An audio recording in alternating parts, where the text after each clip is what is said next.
Feel like definitely that is watching this.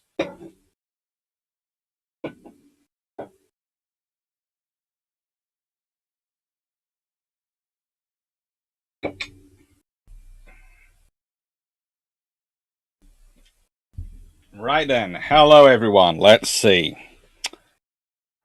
This is active. That's good.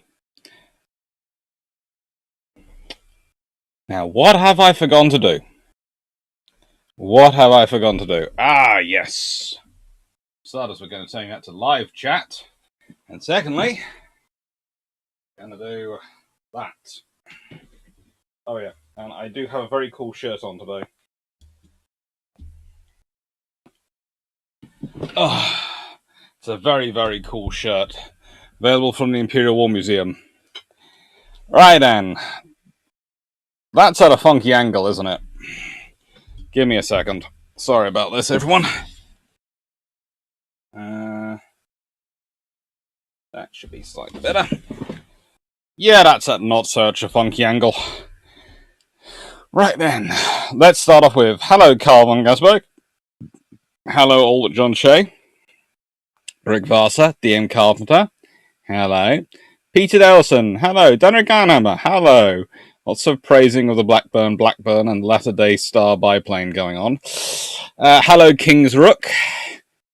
Hello, Jess P.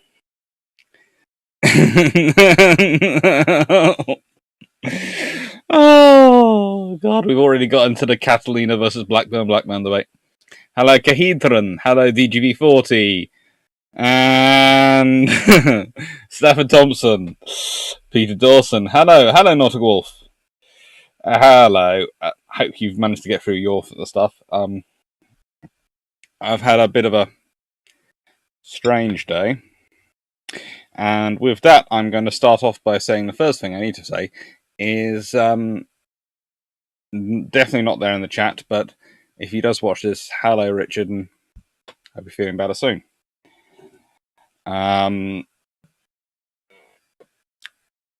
Let's see. John Shea, hello. Albert Zasky, hello. Yogi Khan, hello.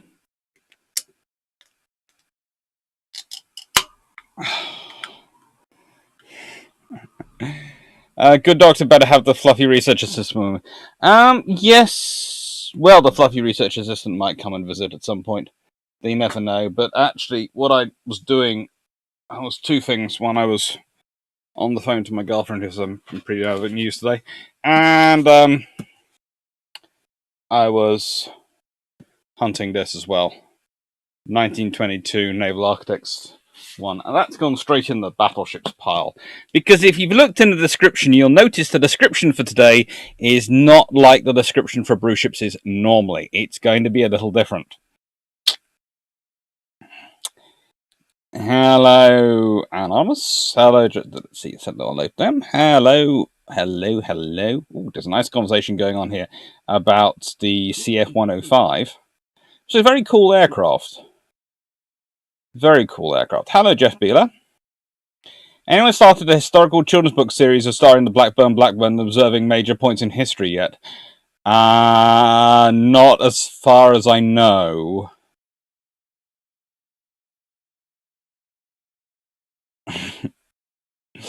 I wouldn't put it by Carl von Gasberg. I just wouldn't put that past him. Hello, Osprey28. Thank you for starters. Could you set up a tabletop channel in Discord? Love you to join us next week for a game of U-Boat. If I'm free, yeah. So far, I've been following the very interesting chat thing which has been running for the Tribals Destroyers. I haven't been involved because I've been editing, but hopefully editing should all be finished soon. And then I can actually get involved in some of these things and have some of the fun instead of just watching them and going, oh. Or rather, in this way, it'd be more like my dog, which does it over the gate when it sees squirrels.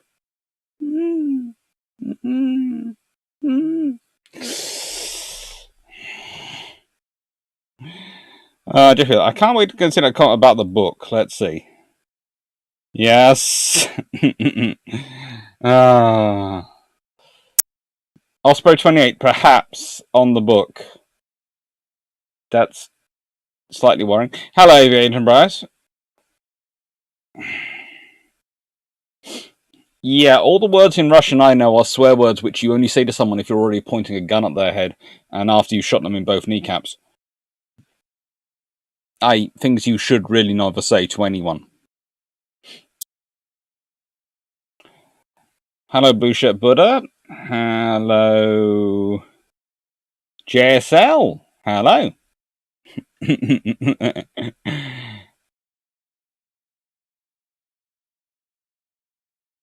The FRA might pop up in a bit. Hello, Joe Mac. Hello, that guy named Dan. Hello, Bud Guy 8829. Hello, Joshua Peters. Might be in and out for this one. Got an FRA of my own, and she does not seem to have the attention span for long lectures. Mine don't either. They come in and go.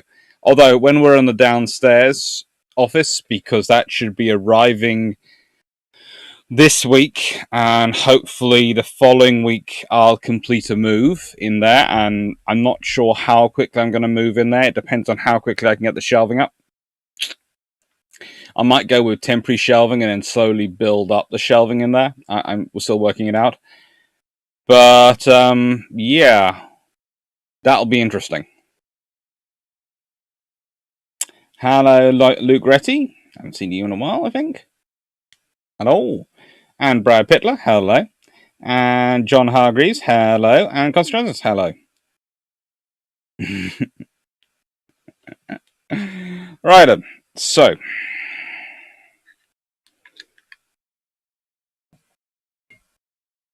If they can make a Lovecraft children's book, they might be able to get away with one for the Blackburn. Possibly. I'm still not quite sure how the Blackburn became the Kamacha for my channel, but it has. I expect to see lots of history featuring the Blackburn in a few years' time. Hello, Belle and Nora. Run.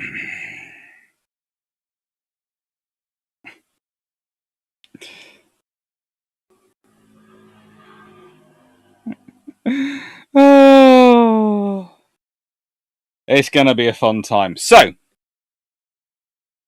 what I'm doing this evening is I'm going through a sort of, broadly speaking, of ship design. And there's a reason I've continued it up into science fiction, because one interesting things I like to look at when I see good science fiction is I think, where does that fit in terms of ship design? Where does that come from? And you're going to see that especially when we start talking carriers, because the 4 books I picked out for the carrier discussions, you're going to find that very interesting, because I'm going to read the papers and the content, and I'm going to go through it with you on what sort of this carrier stuff is. I have to admit, Battleships was slightly harder to find, because the most decent battleship I can find in Star Trek history is not written about a book.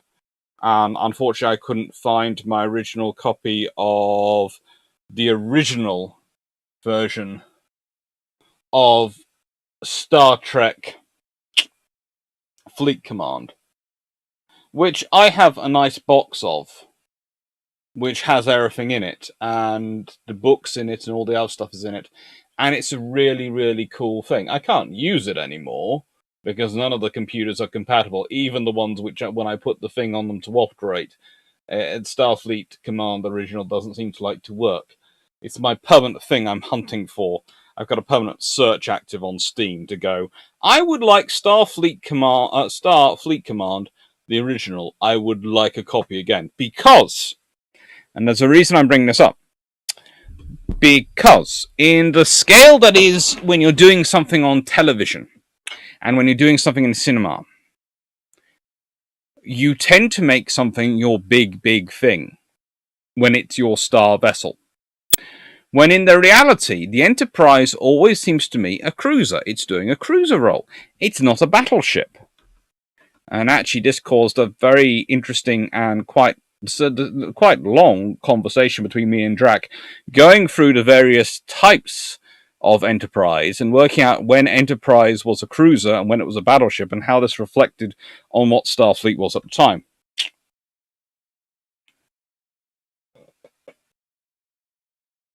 Leaving that all to one side, We have got aircraft carriers, we have got cruisers, and we have got battleships.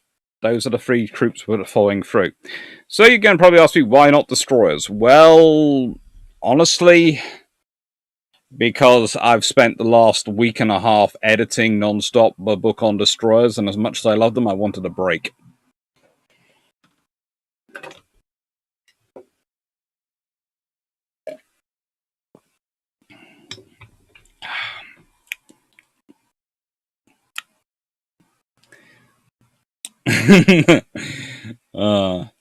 Come on, the latter-day biplane is the most pious aircraft since everyone looking. Oh, good lord! Paul from Chicago. Starfleet battles are crazy. They are.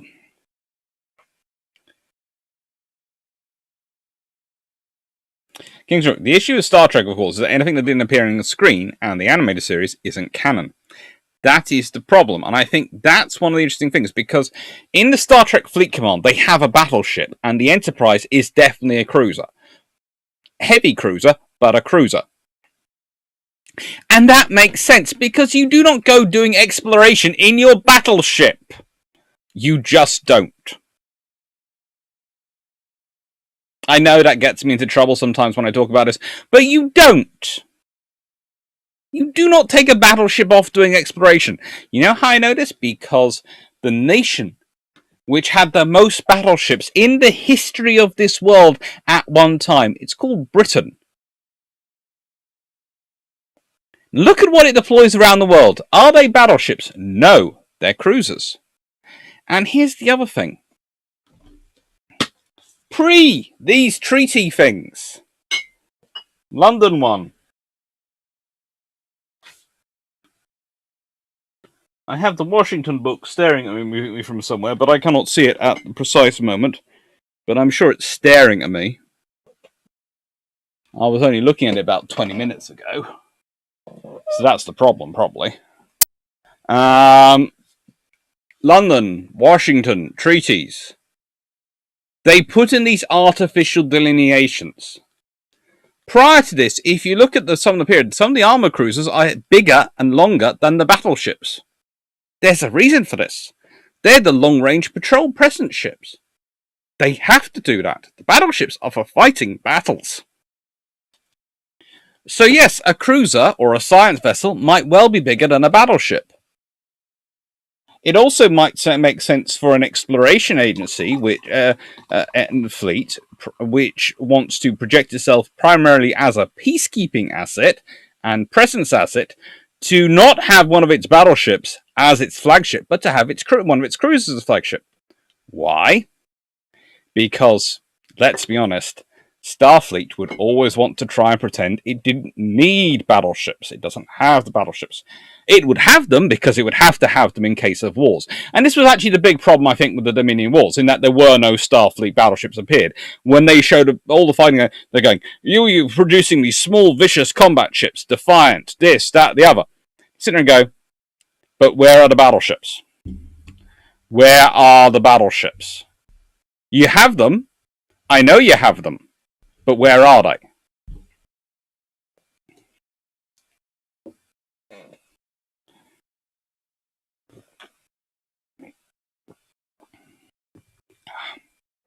Hello, Unshelled. I don't think I've seen the problem. I don't think I've seen you before. Nice shirt, Doctor. Not so many naval shirts are available here in Arctic Canada, though our War Museum has a nice profile shirt of HMS Crusader, HMCS Ottawa. Cool.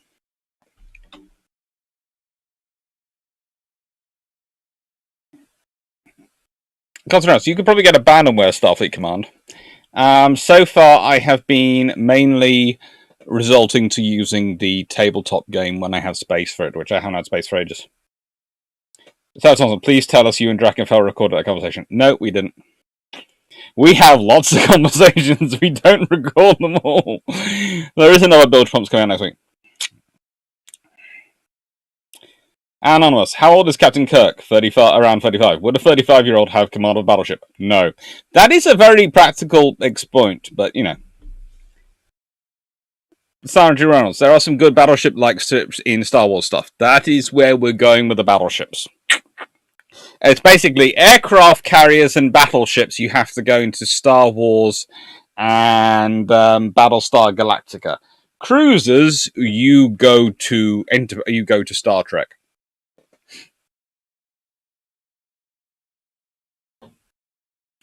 I was asking, Star Trek Starfleet Command Gold Edition is available on GOG, fairly cheap and reworked to launch new machines. Send me a link on Discord. I'll be trying to buy that tonight at some point. Kingsrook, I believe that during the episode Yesterday's Enterprise, the Enterprise got classed as a battleship. Don't get me started on that. Okay, we will get into, at some point, I will get into the full discussion of the Galaxy class and various other enterprises, and I will go through exactly why they are cruisers. And I would agree with Paul from Chicago, that's really a battlecruiser. Plus, I would argue, you see, the Galaxy class, when they're in their normal fit, are a cruiser, because they have all the science labs and they have all the people aboard and all the accommodations. When they take all that stuff out of them and refit them just as a pure warfighting vessel, that, well, could be a battleship. Or probably a battlecruiser. But in their normal fit, they are certainly a cruiser.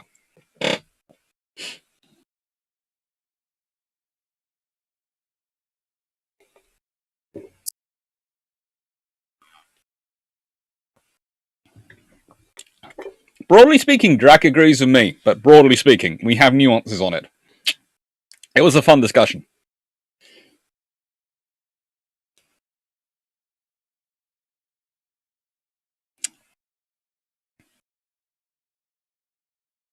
John Hargraves, what class was Captain Cook's ship? It was converted collier, so that tells you all you need to know on that one. It was a merchant ship, bark, sometimes referred to.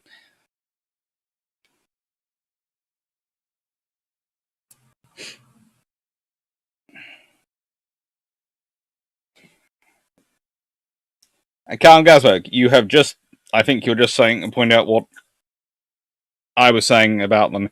Saying about the Galaxy class that they were basically once you rip out all the stuff which makes them a cruiser and use all the space inside to turn it into a warfighting vessel, it becomes a battleship or some kind of battleship.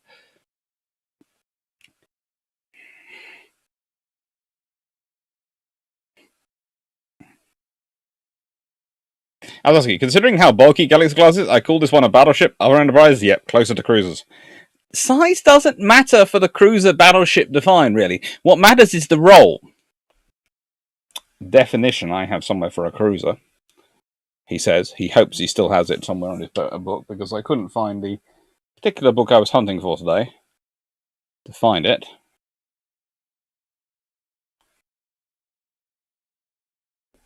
The designation cruiser indicates her principal task, which has always been long-range patrolling. From this requirement flows her chief attribute of endurance.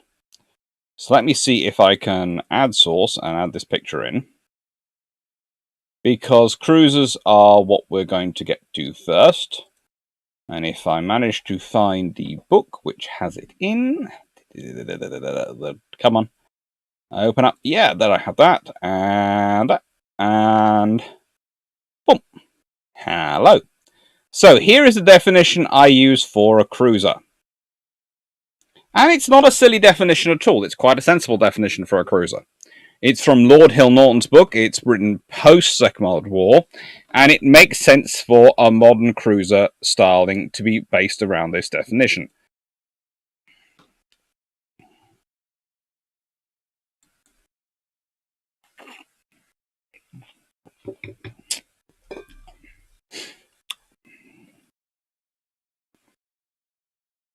Carmen, hello Doctor, I have a New Year's resolution for France. Want to hear it? Oh, and remember, you've got till about Wednesday this week, because Jamie's still on holiday, to submit for the Bilge Pumps episodes.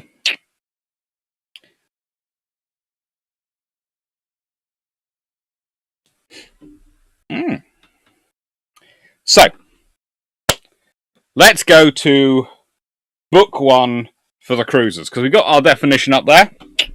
This is the definition we're functioning with for cruiser-wise. It's a good definition. So we'll start off with our openly cruisery book. cruisers of World War II. Why am I starting off with World War II cruisers when I could be starting off with earlier ones? Because honestly, the earlier ones don't have as cool a book that allows me to wander through all of them. So, and I know I'm in the general purpose book section, but I'm technically starting off with the cruisers a little bit earlier because it makes sense to jump into the cruisers at the moment. Da-da-da-da. Ba-da-da-da. So,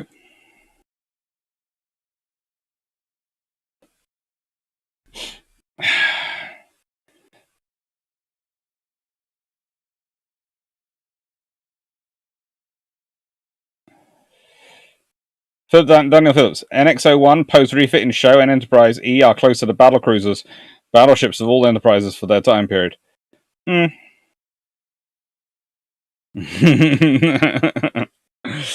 uh,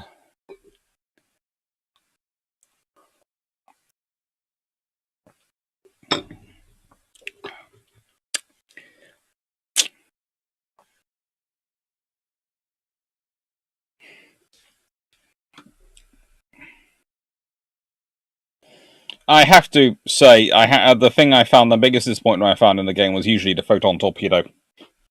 That was just, yeah. But that's not today's topic. Today's topic is not Starfleet Command.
Right then. Da-da-da-da-da. Sorry, it's taking me a little bit long to get along because it's taking time to get the things into place. There we go. Right.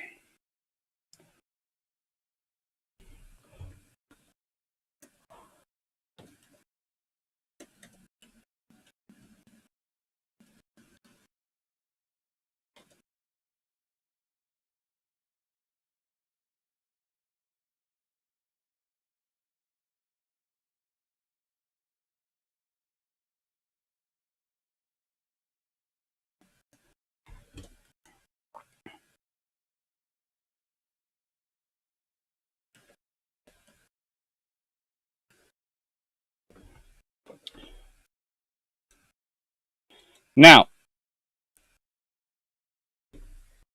the reason I'm doing this Bruships today is it's a bit of an experiment in one way, and we're starting off with this cruiser book because it works a good place to start off with because it has a lot of different countries in, and you can bring in a lot of different cruisers. Now,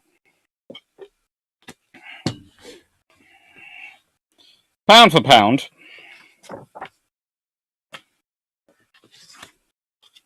one of the best cruiser designs of World War II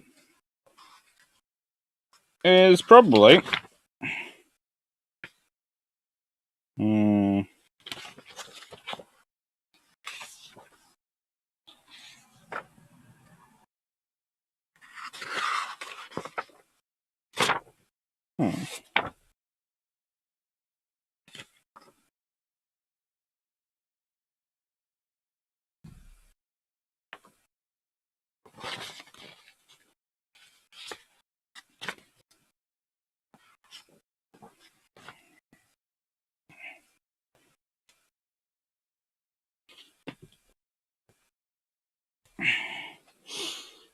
Well,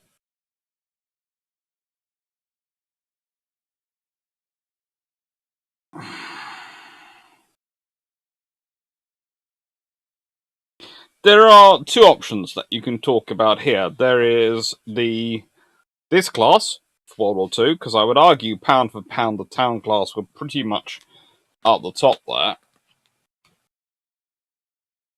Brooklyn class. And the ones I'm going to talk about today who are slightly more forgotten, the Abruzzi class. Now, I'm probably getting that wrong, but you have one which is called Giuseppe Garibaldi, and the other one which is Luigi di Savoia Duca degli Abruzzi. In other words, the Italian Navy is taking off the Spanish Navy of the Napoleonic era and the Armada era. And that they cannot just have a simple name. You have one which is called Giuseppe Garibaldi. That is a great name. Flows off the tongue. Brilliant. Next one. The namesake of the class. Luigi di Savoia Duca degli Abruzzi.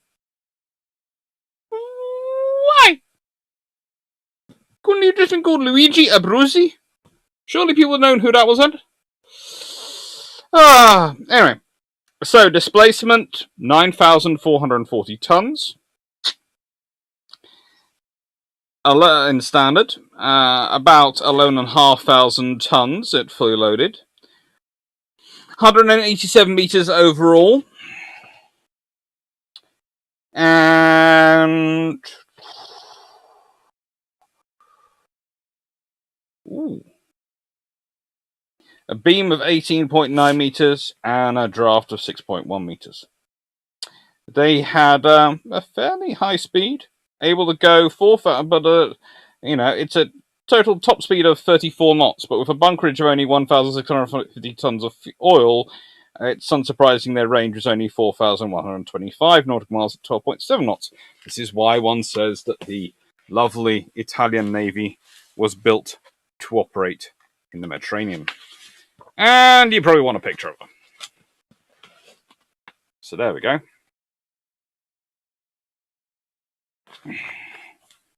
They are certainly some of the better-looking ships the Italian Navy produces. I don't really produce ugly ships, but this is a good-looking one. Anyway, why am I bringing up this class? Why am I talking about them? Why am I talking about this book, M.J.Whitely's fairly excellent cruiser guide? If there's any one you're really interested in, it usually has it in it. Although we have been over before with the C-class cruisers, it does have some interesting details on their data. But leaving that to one side, what are cruisers built for? And this is the question that comes back through the whole history. The cruisers are built for endurance, for long-range patrolling. But the difference is your long-range patrolling and my long-range patrolling might be a different thing. If I am Britain, long-range patrolling in the 1920s and 1930s means operating in the Pacific and the South Atlantic. Means thousands of nautical miles of range.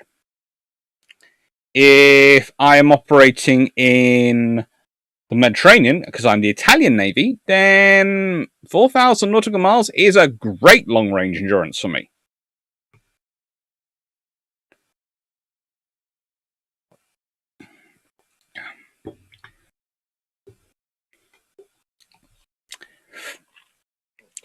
Considering I confess I'm somewhat addicted to watching people critique modern sci-fi on YouTube. It's hilarious. There is some fun in it. What's also fun, I have to admit, and I do love this, is there are certain commentators on YouTube who will critique the nth degree out of the modern version of any program or genre, telling you exactly what's wrong with those ships. And then when they start talking about the ships which were obviously the ships which inspired them in their childhood, it's as if those ships could have nothing wrong with them. And you sit there and go, apply the same standards.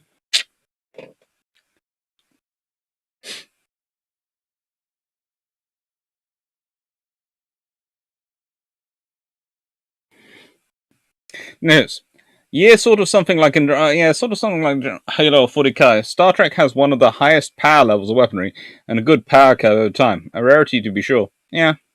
Stanford Thompson, you were up late watching Andromeda. Very good. Enjoy. You're walking so you can listen. Thank you. Good evening. Didn't realize this was live every Sunday. Lucas Gents, hello. There is one particular gentleman who will complains every single live. They leave a comment. I'm presuming it's a guy. Mainly because, in my experience of all my cousins, the girls aren't like girls do not. But if they don't like something, they don't watch it. So I'm presuming it's a guy who watches every single live and goes, "This is far too chatty. You spend far too much time chatting." And I go, "It's a live video talking with the chat." Anyway, so you start off with a decent cruiser as your benchmark, and this is a trick which I teach my students to do on a regular basis. So we're starting off with the Brassey class. Okay? The Brassey class. Now,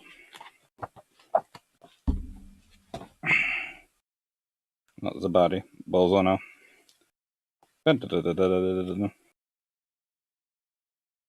The Abruzzi class, I mean. Sorry, getting it wrong. And they are some lovely ships. You have the Italians produce some very similar ships to them. Let's be honest, the Duca da Costa class is not exactly that different. They just only have 8 6-inch guns from memory, and the Abruzzis have 10. 2 treble turrets, 2 double turrets. Seriously, just do a little bit. Not much effort. You could have made them almost as good as a town class. They are cute. Anyway, so it's a historical technique. You start off with a basic model, and then you start looking at how it changes over time. So, got the Abruzzi as our model. They come out in 1937. They're completed in 1937. That's a good year. MKDS, evening to clock. You must, of course, give him his full title. I love the Italians. I have my Abruzzi in World of Warships. It's a good ship to have in World of Warships.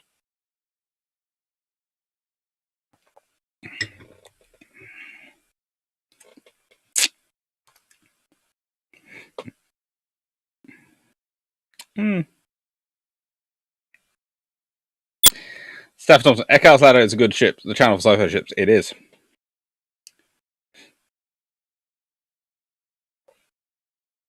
Oh, don't get me started on the command structure. Oh, the Star Trek. The command structure is just weird. Does whatever the story needs it to.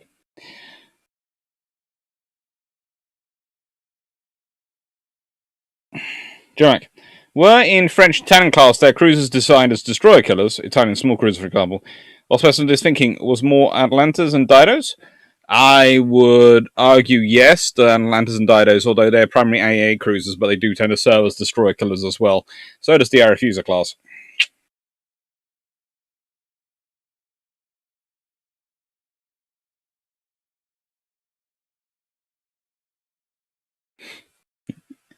Deb Scott, I actually started 15 minutes late today. I did say put up a warning I was going to start 15 minutes late and change the start time because I was sorting things out, but you know.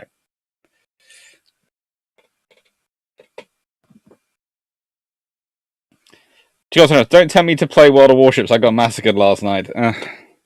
Not the only one. Although, to be fair, my Battleship did some massacring as well. So, we have our Brucey class. They are a very nice starting point for cruisers and for a general book. So that's 1937. Now I want to look at how things change. So I've got to have a book which is from later than 1937, but not too late. Oh, what do I have? Oh, I have a Brassey's manual from 1949.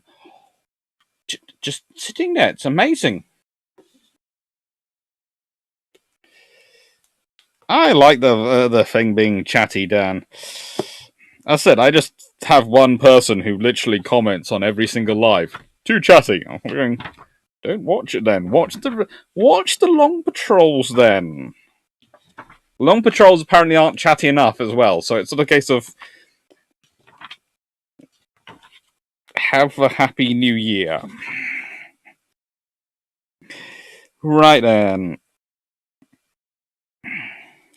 Dimensions and particulars of ships large navy. Page 79.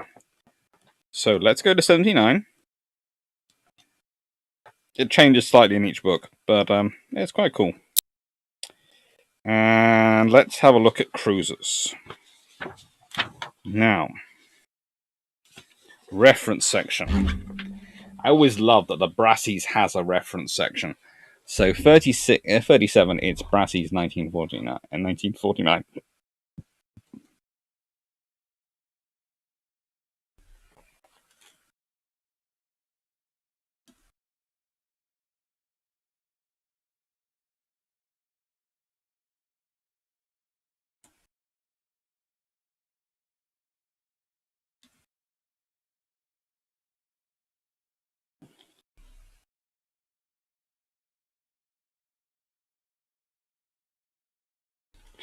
Now, in the Brassey section, helpfully they always start off with the battleships. But what were we looking for? We're looking for a recently completed cruiser. So, you go down and you look at data completions.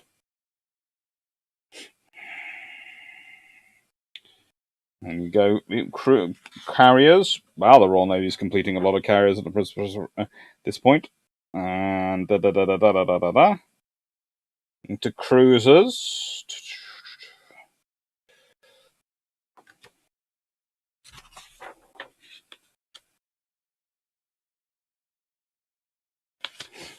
Tiger class, the data launch, they're still building. We don't know their cost or anything about them here, so that we can't get into. So now we're going to have to get on to another navy. Ooh, what other navy can we get onto? Well, what's the next navy after Great Britain? In this book.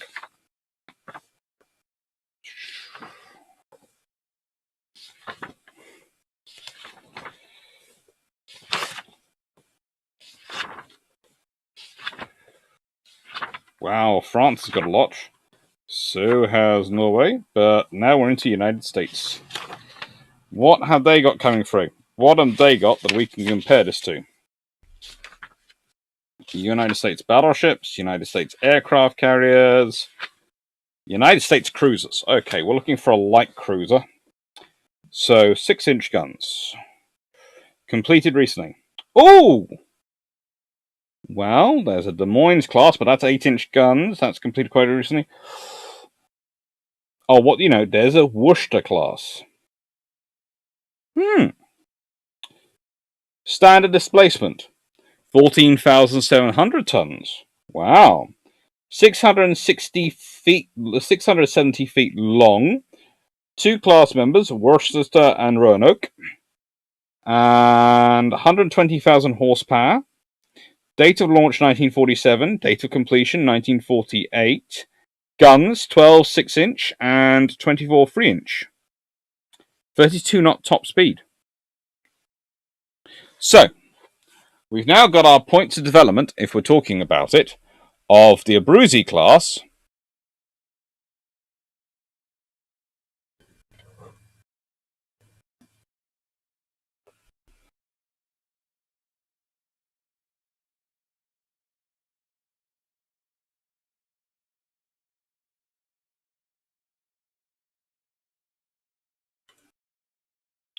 And the Worcester class.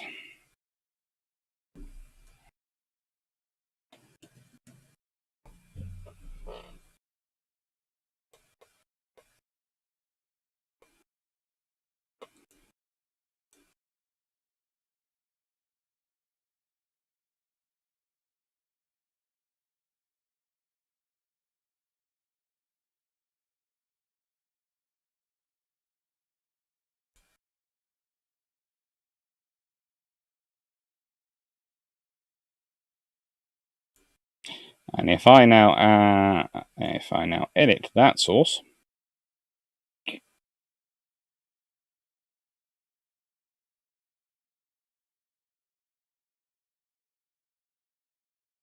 and go to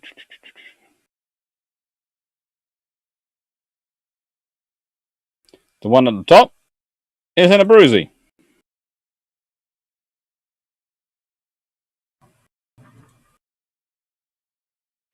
The one at the bottom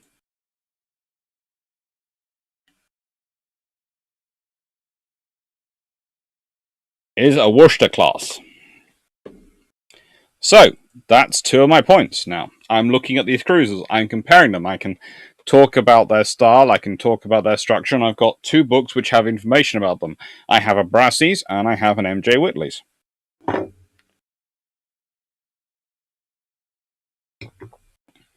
I kind of jumped through Greece, Peter Dawson.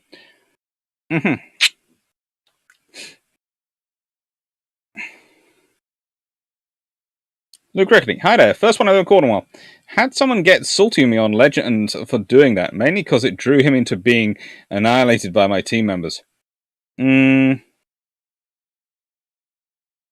Kevin McTaggart. Finally caught one of these. Welcome. Wiki says that cruiser role was fulfilled by frigates in the Age of Sail, and somehow also nowadays, or today, albeit as minor guided missile frigates, destroyers more or less became the primary anti-everything ship. But then submarines and aircraft carriers arrived. There is all sorts of interesting things. Cruisers, frigates definitely are fulfilling a presence role. Now, we then go to this book, World Naval Review. Is there any ship talking about in here which fits the role of a cruiser? Anything in here which fits the role or size of a cruiser? Well, you'd be glad to know, not really. But, thankfully, someone has just saved me from making a point, which is Carl van Gasberg, who has said frigates nowadays are used as cruisers. So I think it's time for the Royal Navy to have an entry point. It's always good for the Royal Navy to have an entry point.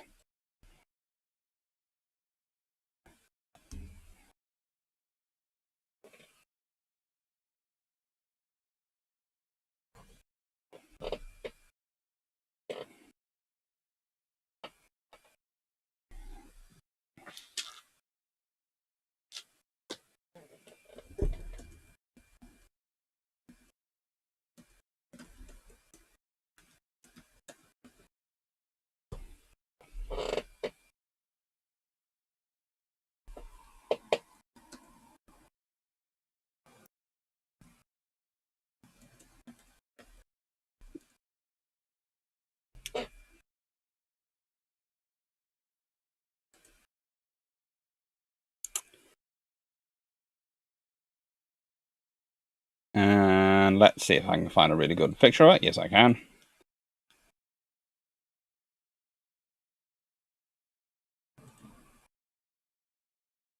Now, add source, images.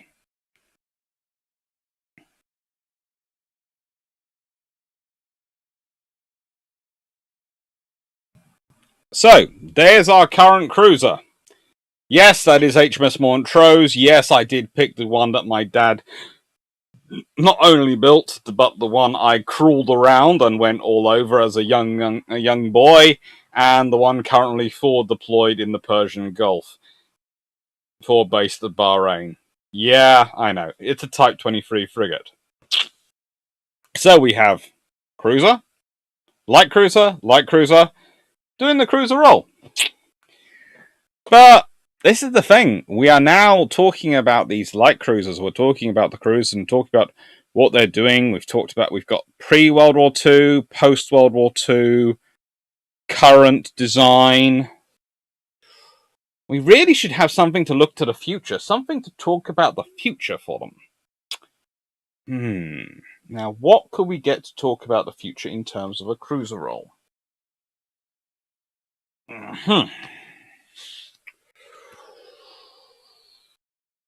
Ooh.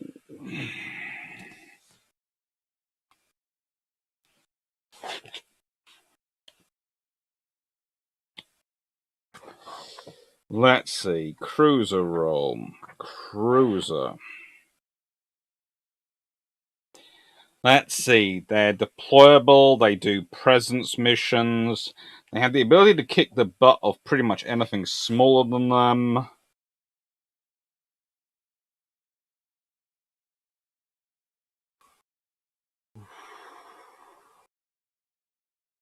It's a good question. It's a good question. I don't know. What can we think of as a cruiser?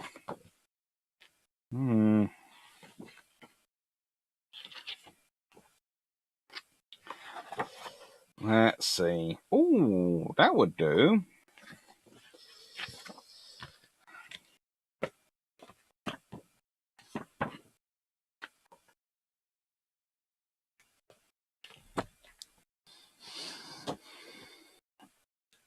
Now, let me see if I can find the right picture.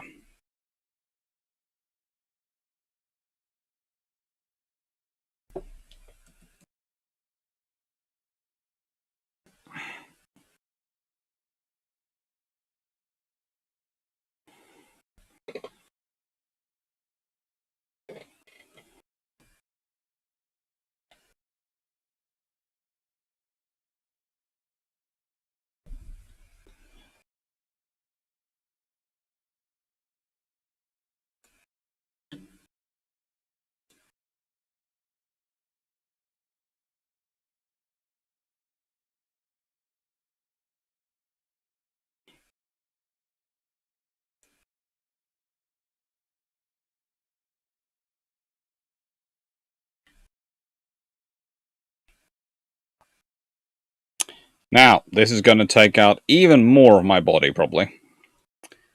But it's worth it.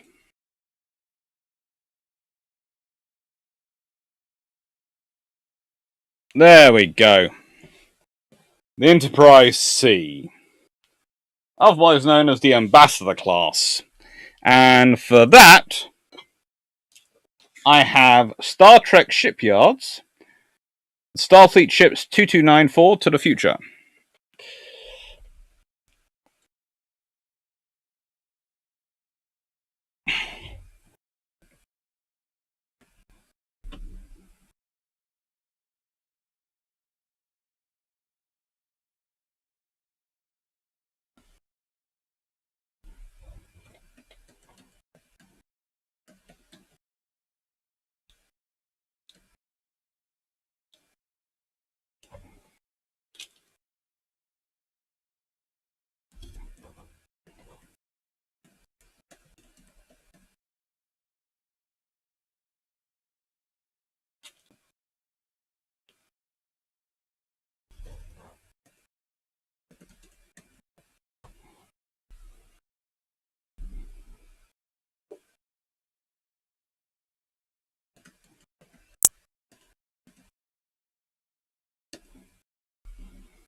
So, now, I have therefore put up 4 good examples of cruisers. And why am I doing this? Why am I doing it this way? Why do I have books out? Why do I have the discussions? Because what is interesting is to look at all these ships. The Type 23 started off as an anti-submarine warfare frigate and has evolved into a general-purpose asset. Especially after experiencing the Falklands War, that affected their design point. The Brassey class were always a general-purpose asset, and you can argue with their torpedoes and their range of guns, they were designed to be general-purpose fighting assets, but also presence ships. The Warship class were really an attempt to make almost an Alaska version of a light cruiser, but I would argue far more successful than the Alaskas, despite actually being fewer built. And Ambassador Class Enterprise C. I would argue naming a ship class after ambassadors is pure presence. It's like the tribal class destroyers, it's like the county-class cruisers. It's going for, this is a name which you will recognise, because you'll have heard of the ambassadors. It's aimed at the elites, but it works.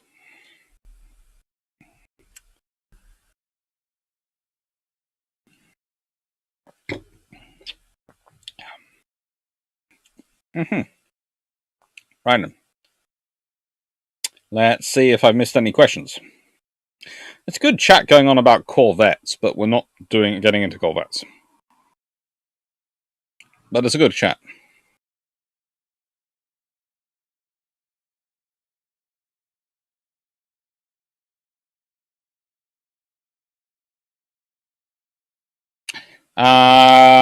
Corvette, a frigate.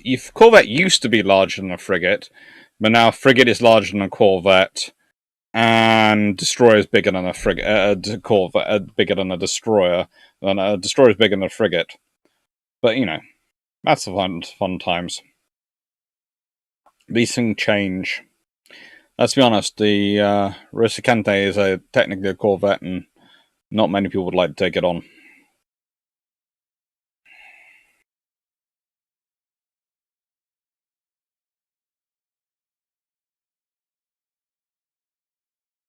Ethan Van Gent, for starters. Hello, I don't think I've seen you before. And in my opinion, the US Arleigh Burke class destroyers should also be called cruisers because they're size and multi-role use. You know, normally, there is part of me which would certainly agree with you, but there is part of me which will, and the reason we'll get into this is why they're not. Hello, Mike.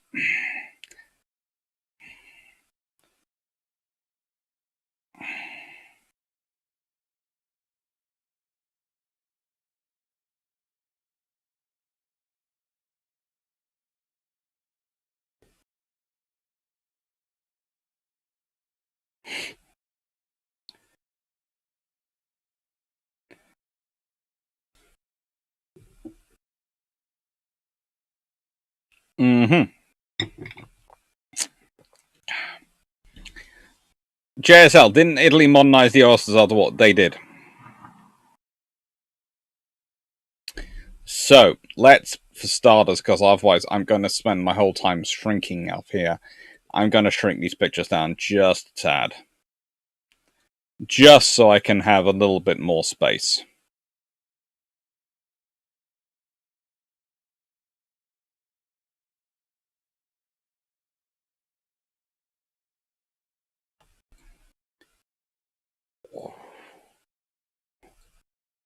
There we go. Right then, so, 4 pictures there. And what does that tell us about cruisers? Well, it tells us what you're looking for in the Presence mission. Are any of these overly, heavily armed for their size? Not really. Worcester class is probably the closest to being massively overgunned for its size, but you've just left the World War, so you can sort of sign that away. All of them are quite well armed. All of them have entertaining space to an extent factored in. The one with the weakest in terms of presence mission, probably in terms of diplomacy and entertaining space, is probably the Type 23. Because it's an adapted design. And one of the interesting things to look at is all the designs since the Type 45s, Type 26s, Type 31s. 2 of these designs haven't entered war yet. We already know they have a lot more space designed for diplomacy, for doing the soft power engagements. Ambassador class certainly has those capabilities. It's a good thing. And cruisers are there as a reminder. They are presence missions. Often we get sort of stuck into wondering what the presence is. Now, here's the thing. The discussion this week on bilge pumps is going to go into the presence mission a lot. But basically, presence comes down to... In the UK, our police are unarmed. And we have this old expression, the Bobby on the beat. So it's when the local policeman, community support officer, whatever he or she is classified as, wanders in and basically just says hi to the various shops and wanders around. It's just a visible presence. That is a presence. That is probably the sort of presence level which you'd normally associate with a sloop. It's popping in everywhere. It's saying hi. It knows everyone. It chats to people. It goes to people. It doesn't host them with them. Slightly bigger asset turning and wandering around is probably the area car. Now, again, for anyone who isn't quite sure what that is, in the UK, again, usually there's a sort of... Well, let's be honest, it's usually a Ford Mondeo, but occasionally it's something nicer. Or a Vauxhall, which is probably about the same. And quite often is a Volvo, which is probably fairly decent. And they have a couple of policemen in. They have some equipment in the back. Nothing too heavy, but enough to deal with most things. And they can, if necessary, take people, back to custody, and they have all those facilities. That is your cruiser. That is your... We're here. When we turn up, you really do see us, and we're going to smile, yes, but you're going to have to pay attention to us. So this is what you're sort of talking about. In cruiser is, in international terms, it's your area car. It's forward deployed. It might be deployed as part of a wider group or a larger, more powerful unit, but it's also able to be self-containedly deployed and have the endurance to do such things.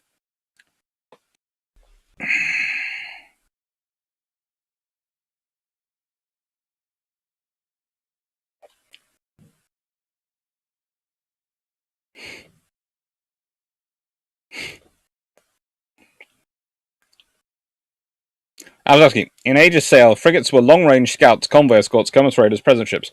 We're just back at the old definition of frigate. Pretty much. Or did it never go away?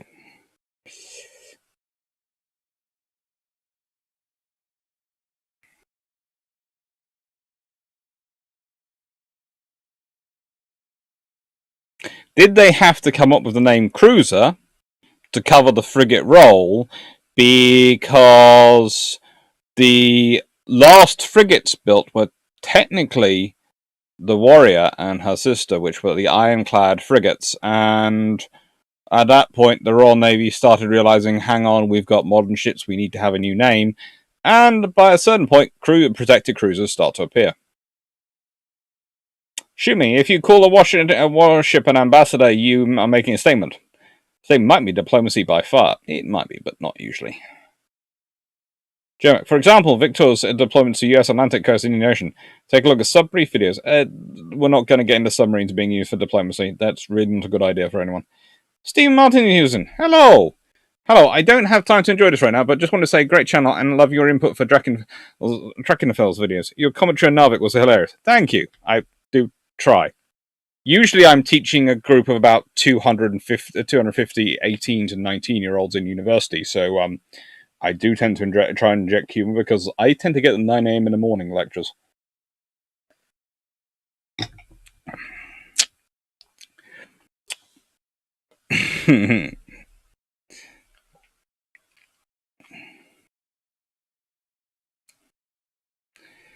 Sav Thompson, is the RN looking at the DG-1000 platform for new big ship, or is that too much to dream about? That's a definite dream. Paul Ketchum, in all fairness, the modern use of frigate is strange enough when you consider its sail equivalent basically was a cruiser. Yes. In fact, technically, a sail frigate could be sent cruising. And then it became, okay, the roles defining the ship.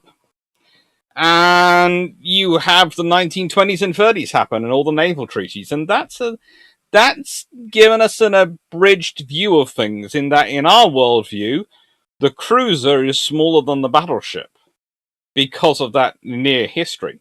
But traditionally, the cruiser has been as big as the battleship sometimes.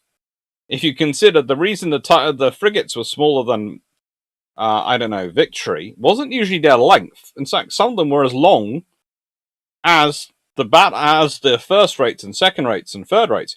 They just weren't as wide or as high because they didn't carry all those guns. They needed to carry more sail for their size and weight and carry more supplies so they could go long range. Shrub, do you think cruisers needs to be deployable without escort group support? Reason the Burt class is a destroyer, not a cruiser. I would say that. But I would say, if I will stretch the definition, if a ship is able to be used as a forward picket, it's a cruiser. Okay? So the Arleigh Burkes, there are some of them which are used as forward pickets. So they could technically be called cruisers, but there are lots of Burkes which, again, you wouldn't want to use as a forward picket. So they wouldn't be. Hi, Chris Hello. What car do you have, Dr. Clark? I used to have a Volvo. I now have a Subaru. Mm-hmm. In Pretz, a wagon. It's good for hauling dogs and books around.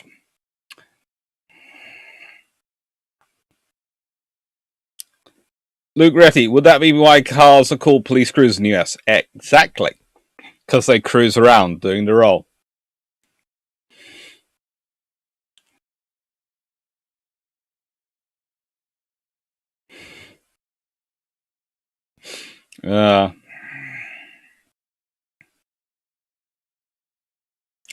Submarines project power on a strategic level. But that strategic level is, I know you have a submarine. The moment I know where you have that submarine, because it's on the surface, to show me where, it stops being a threat and starts being something I can start avoiding. Because, remember, a submarine isn't silent all the way up to its top speed. So a submarine loses its stealth the moment it starts to go fast to try and transit between different areas. So if it wants to remain stealthy, it's not going to be going fast, even if it is nuclear powered.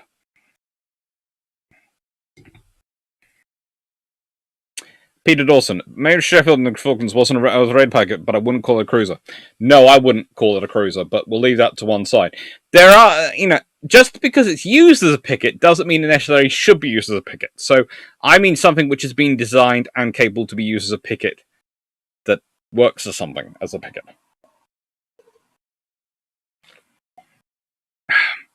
Type 42 was designed by a government and an admiral who were both nuts.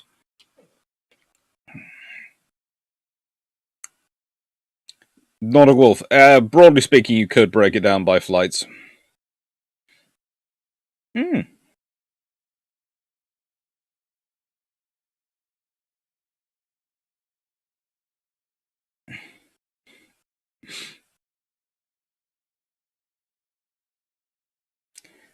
Derp Squad, that's cruel.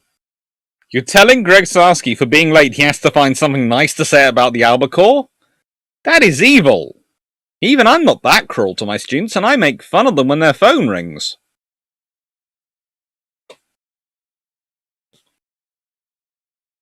I basically flip a coin in my head and ask them whichever parent the coins come up as that coin for me.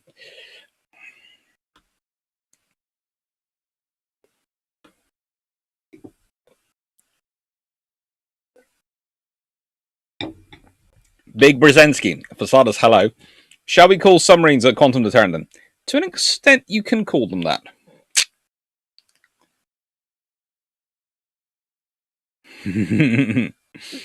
Juno 19, aloha, aloha.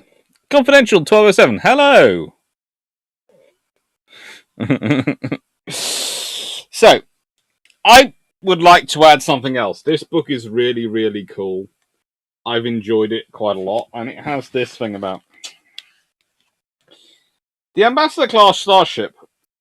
Because this is talking about the Enterprise NCC 1701. USS Enterprise NCC 1701C was an Ambassador Class starship that was operational in the early part of the 24th century. She became famous after she was lost of all hands in 2344, defending the Klingon outpost out of Narendra 3 from a Romulan attack. This act of heroism impressed the Klingon Empire and was instrumental in the forging of a treaty between the Klingons and the Federation. The Enterprise C was constructed at Earth Station McKinley during the 2320s and was commissioned in 2332, so she was 12 years old when she was lost. She was given the name Enterprise after the Enterprise B was declared lost in 2329 and was the fourth Federation starship to bear the name. 6 months before she was launched, she was placed under the command of the then 33-year-old Captain Rachel Garrett. Seriously, the Starfleet, do they have something, are they ageist or something? Do they have something against experienced captains? Who had previously served as the first officer on the USS Hood. That's not a good history. Garrett was the Enterprise C's first and only commanding officer. So she was in post for 12 years. Again, this is what I don't understand when people say this is the flagship of the Enterprise of the Starfleet. Really? And you're telling me you're going to give it to someone as their first command as captain? Really? They're good, but that doesn't make sense, Starfleet. Seriously, what are you doing? You can understand it when you consider the whole thing of Jedi being used as generals in the Clone Wars, and the fact that's part of the Sith plan to make them seem terrible to their subordinates because their subordinates are professional soldiers, and suddenly they've got these religious knights in charge, who don't know what they're doing. But Starfleet doesn't have that excuse. They are theoretically a professional, highly professional organization. What planet?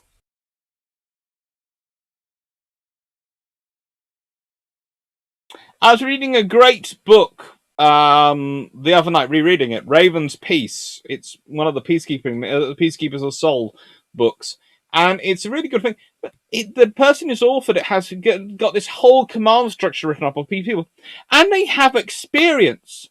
And by the time there's this guy in charge of the battle cruiser, it's his second battle cruiser command. Before that, he commanded 2 destroyers. He's done XO on various things. He's in his early 50s. He's on the command of his 4th ship. And now he's on a ship which is on independent operations going out on its own, not as part of the task group or this thing. It makes sense.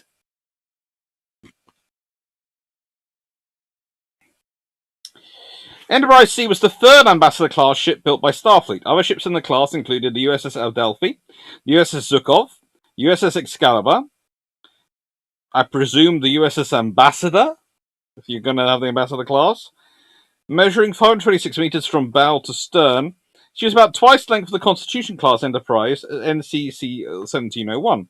With 36 decks and a crew of 530, she was one of the largest ships that the Starfleet had built to date. It makes sense for an exploration cruiser to be a large ship. In terms of the design, the Ambassador class was a clear midpoint between the Constitution and Galaxy classes. The engines benefited from a number of advances in warp technology, which came about during Starfleet's unsuccessful transwarp development program of the 2280s. And the ship was capable of sustaining speeds of warp 8.4 on the newly redrawn warp scale. The Enterprise C was also incredibly maneuverable and could easily outperform Romulan vessels of a comparable class. In the event of emergencies such as antimatter containment failure, the Ambassador class was one of the first to be designed with a vertical warp core that could be ejected from a hatch in the ventral hull.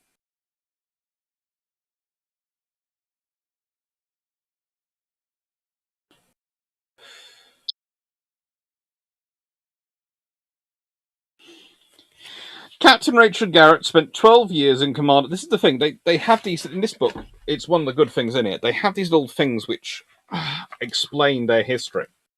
And you have Captain Rachel Garrett spent 12 years command of the Enterprise C. She took command in late 2332, when she was promoted to the captain after a well-regarded tour as first officer of USS Hood. She spent the first 6 months of her command supervising the final testing of a new ship, before it was commissioned and assigned to ongoing mission of deep space exploration. Makes sense for a cruiser to be sent out for deep space.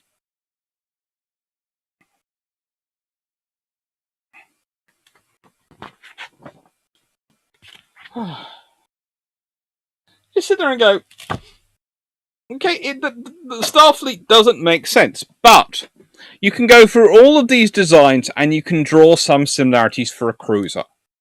And that's the point. If you look at them, how much space is spent on engines versus how much is spent on endurance? What are they looking at for their role? These ships, this one and that one, have fairly decent endurance, especially for their size. This one has less endurance, but if you look at the Italian situation, it makes sense. They fit with that criteria of needing endurance to being the thing of a cruiser.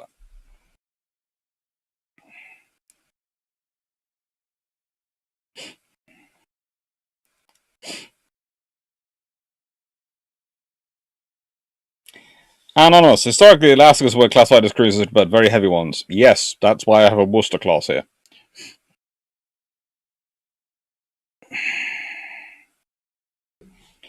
Peter Dawson. HMS Sheffield was a cut-down HMS Bristol. That's being rude to HMS Bristol. Bristol had the potential of being a cruiser, but she would have needed slightly more capability built into her.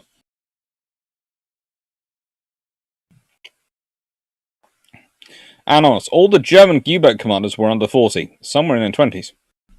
That makes sense for a U-boat. Again, one of the first things the US Navy does is fire most of its senior submarine commanders in World War II and then promote the XOs to command the ships. And it all makes sense. Why? Your submarines need to be commanded by aggressive people. However, and usually, younger officers want to make a name for themselves and will be more aggressive. However, cruiser, potentially flagship of the fleet, supposed to go round the galaxy operating far away from admiralty and nice structure of command, independently, and exploring the unknown, making first contact with people.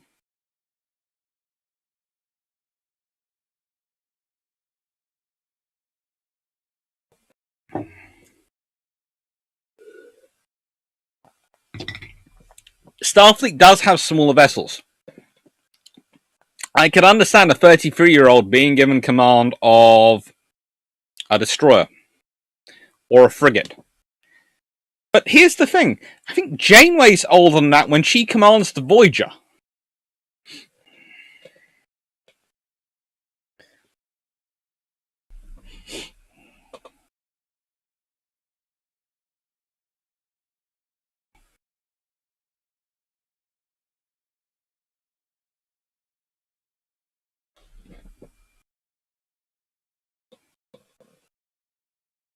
Jedi equal Templars. I'm not going to be that cruel to the Templars. Paul Getcham, it's even better when you consider that the centuries-old Vulcans are part of the founding group of Starfleet. Yes, you'd expect them to be far more ageist.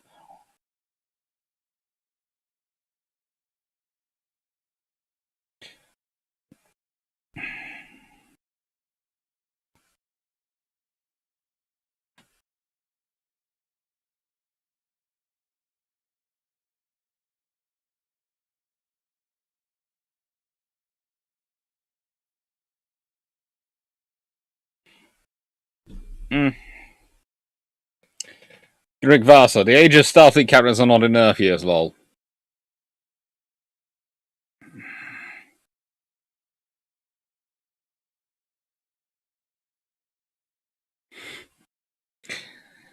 Oh, yeah. Anonymous, original Battlestar Galactica was commanded by a guy at least in his 60s, and the new Battlestar Galactica, the commander was at least in his 50s. At least just about to retire. Yeah. Jack, for people with my arm experience, 30-year-old on land would command what? Company? XO staff in a battalion? Probably.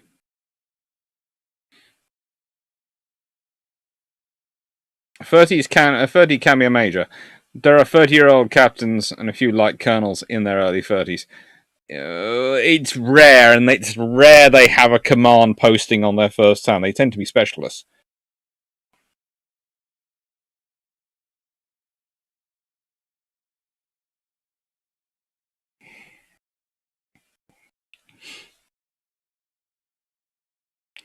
In wartime, maybe a general on the 50 anonymous put, yeah, but that's in wartime.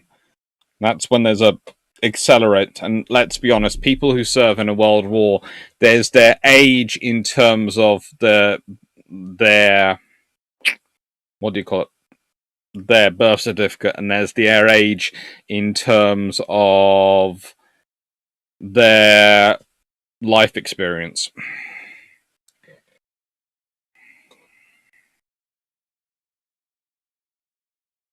Azaski, Kirk was also around 30 when taking over Emperors. I think Starfleet liked its captains to be young and bold, like the Iron Destroyer captains.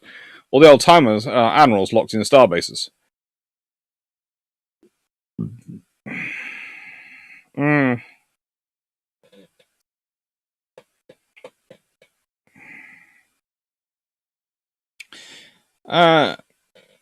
George GeoGuy 001. Would the Type 45s be a cruiser because of its size?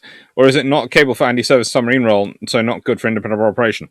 I would argue its aircraft make it fair. Its helicopters tend to make it quite good for anti-submarine warfare. If they were fitted with the Mark 41 VLS, not just fitted for it, I would argue that they would definitely be on the grounds of a light cruiser.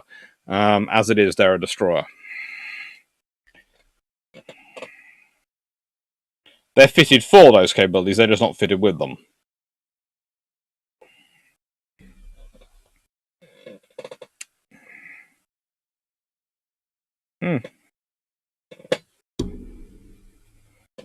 Avian Enterprise. I think it's one of those issues with that Starfleet is not a purely military organization. Lots of other organizations are grouped in all under one roof.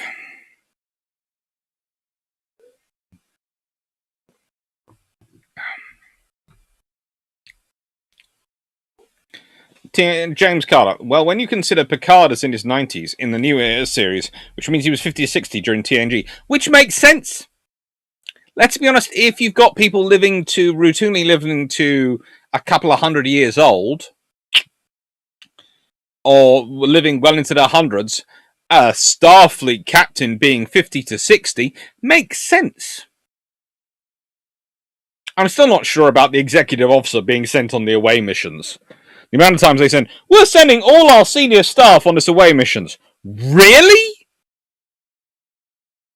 Here's the thing. You tend to have, if you're going to do an away mission, I know this is saving money on your budget for hiring actors, but let's get this down to the nitty gritty. If you're really going to have away teams, it would be kind of like Stargate Command, in that there would be specially trained away team personnel on the ship.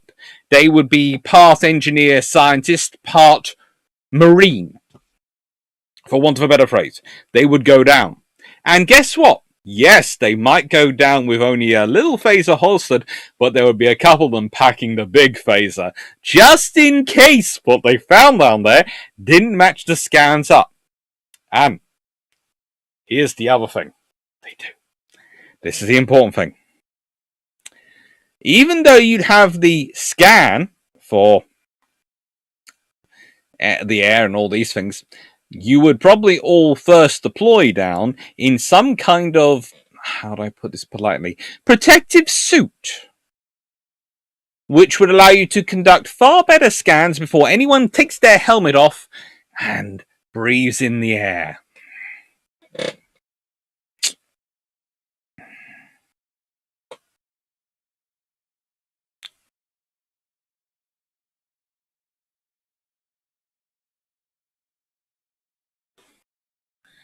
Ethan Van Gent. Excelsior is my favourite class of Starfleet ship, especially the one off USS Lakota that took on fire during a little Federation crisis on DS9.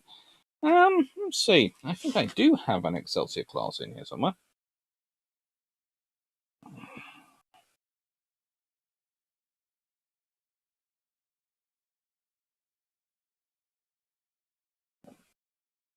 Mm-hmm.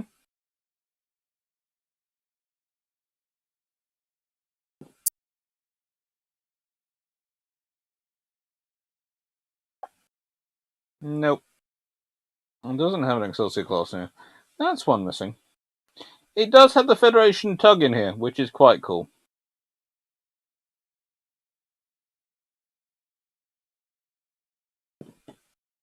But no Lakota class. No Lakota of the Excelsior class.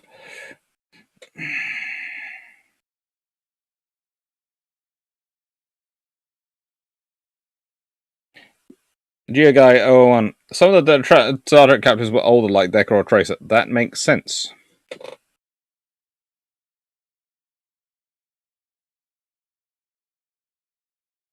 Chef Johnson, I'm trying really hard to stay quiet in this particular theological discussion.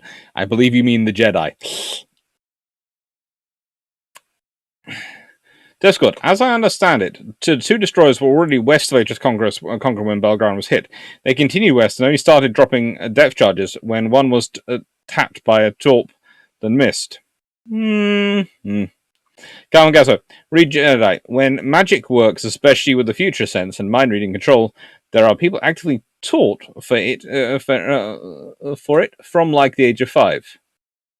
A very big issue with fantasy science fiction world building. There are several of them. I think the prestige of the Enterprise increases through the series. The beginning of the TS, she's a known ship, but not yet a famed, as she would become under Kirk. By Picard, she's a more famous name.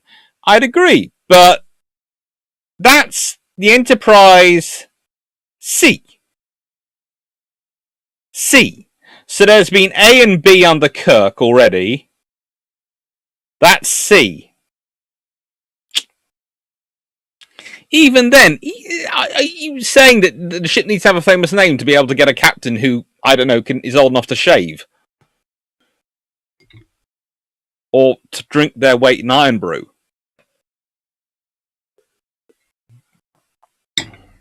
Because that just seems wrong to me, especially if you're going to send it all around the place.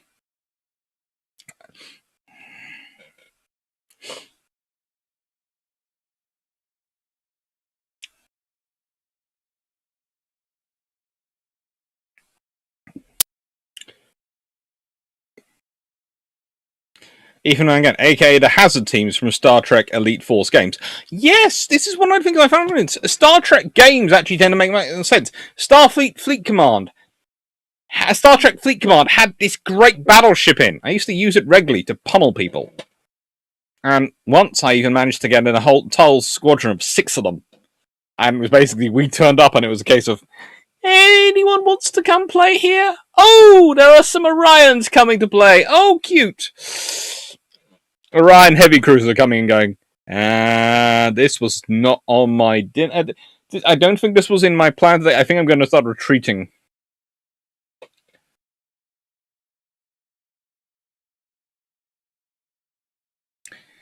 Geoguy 1. Lakota is the Enterprise B variant. Okay. That would be this book then.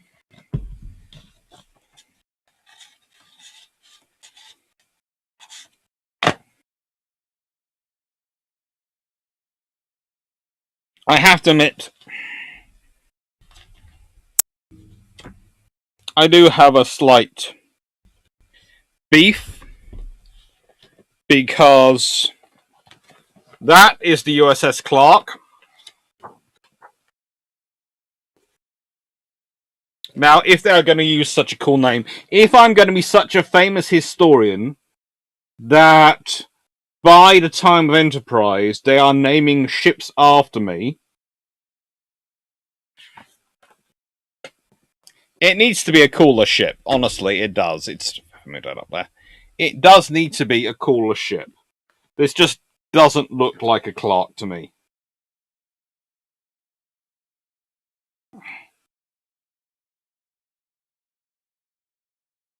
Took part in the Battle of the Primary Stars, supporting the Shenzhou.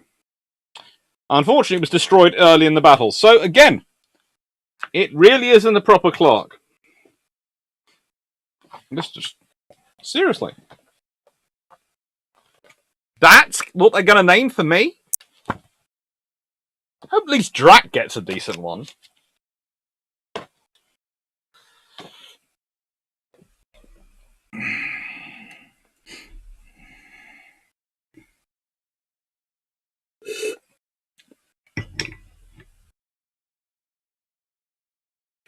Avian Ambrose. Federation has never had a battleship established in canon. Defiant is too small, it's a designated escort. Prometheus is more akin to a heavy cruiser. We actually worked out, me and Drac, we discussed it, we decided that Prometheus was kind of like a battle cruiser because it basically turns into 3 cruisers. So it's a warship which becomes 3 cruisers. That's basically anyone's nightmare. So we decided that was a sort of a battle cruiser.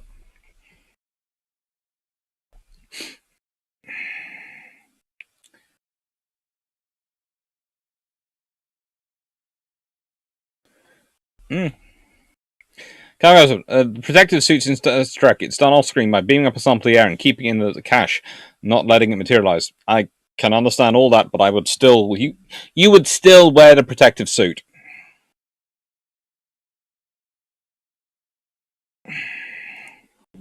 Defiant is, I would argue, more a tribal class than anything. I would say Defiant is a destroyer. That's what I would call this Defiant.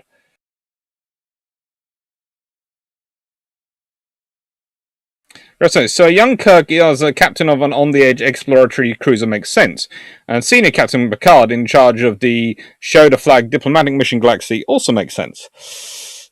I'm not so sure. I'd say for someone going out on the edge of the empire, of your territory, doing your long-range missions and potentially making friends or making enemies, well, you want a fairly experienced, safe pair of hands there.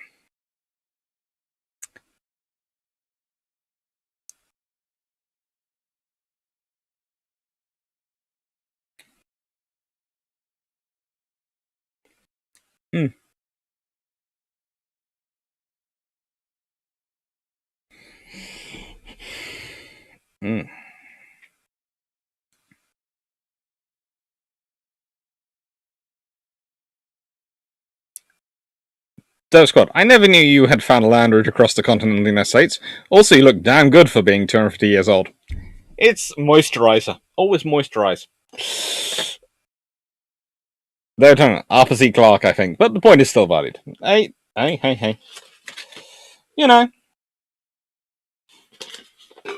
we have to make our fun when we can.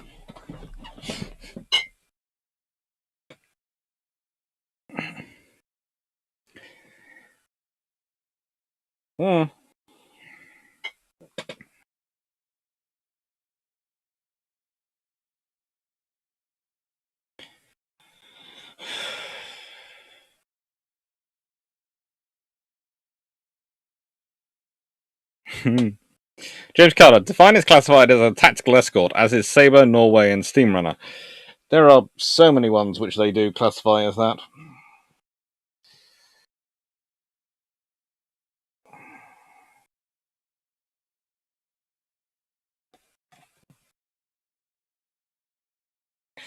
For example, the Norway class are in here. 174.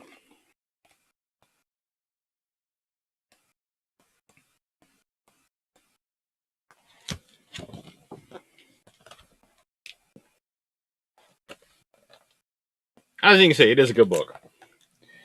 And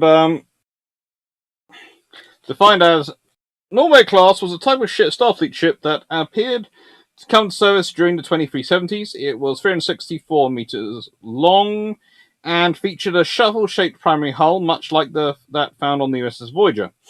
A short engineering hull was built directly on top of the primary hull, merging into it just behind the bridge, so that it looked like it was all one section.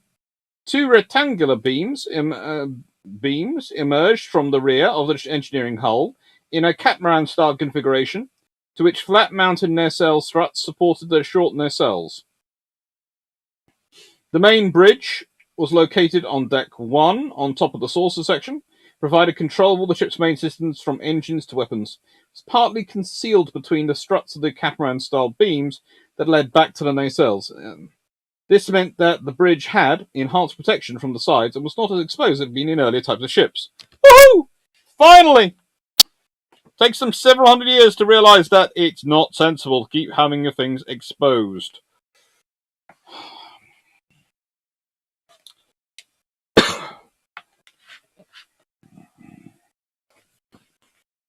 I will never understand Starfleet and their obsession with exposing their people. But no. So, that's the cruisers. Cruisers are a difficult one, but basically it comes down to endurance. That's what you're looking at, endurance. A cruiser is a long-range, deployable, general-purpose asset. That can do the presence and diplomatic missions as well as do the warfighting.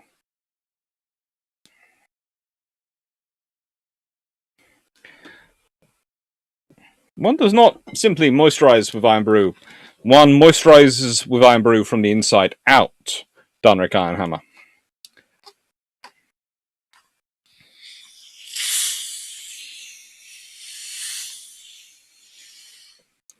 Strub, doing boarding in the current climate is with all the PPE is insane, but let's drop onto a new planet in office wear. I know, this is the point I make. Tactical escort is code for destroyer. That's what I often think when I'm talking about the Starfleet, because maybe frigates. Some of them could be frigates, but I reckon that's more the thing is they have frigates as specific vessels. Voyager is a frigate, but then they have tactical escorts, and I see that as destroyers.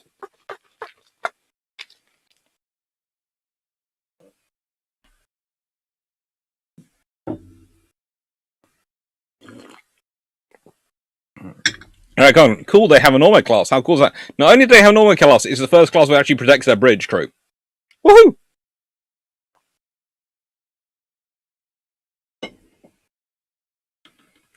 Aviate Emperors. The poor Norway. The original CG model from First Contact was lost, so we never get to see more of it. Budguy 8829, the Defiant tied with the Lakota when they got in a fight. Also, would the free-engine Enterprise D be a battleship since it took out a Klingon battlecruiser with 2 shots from its new phasers? Oh, tempting.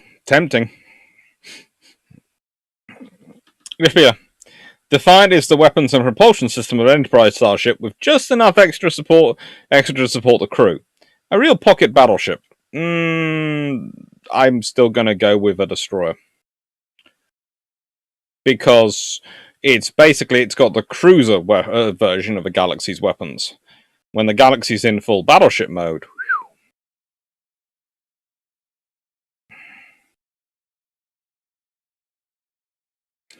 James Carter, Sovereign is classified as a heavy cruiser, as is the Akira. Yep.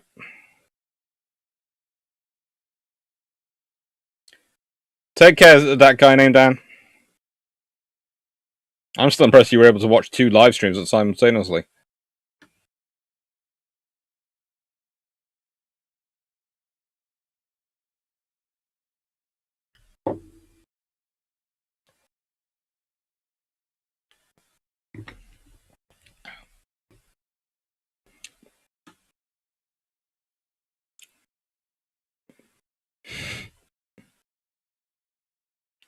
Death Squad. Starfleet can't use the term destroyer because it's aggressive and could be deemed hostile by aliens they meet. That's true. They would really not like my definition of a ship.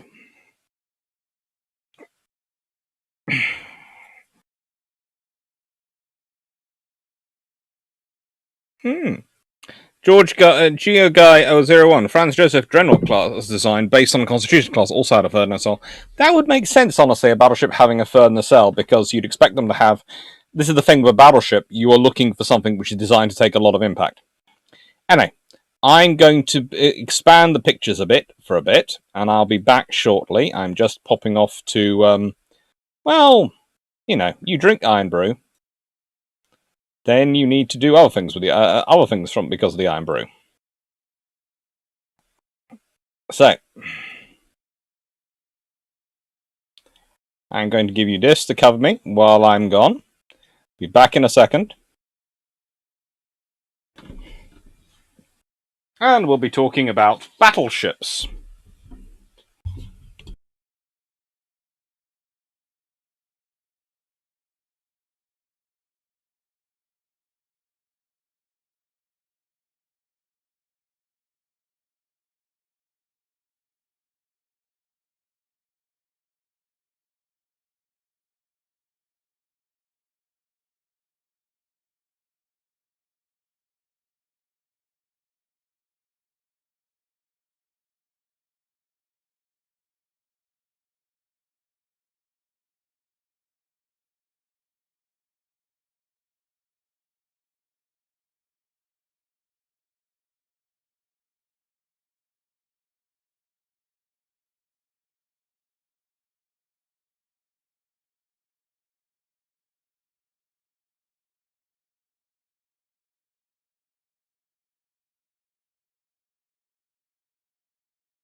Sorry about that.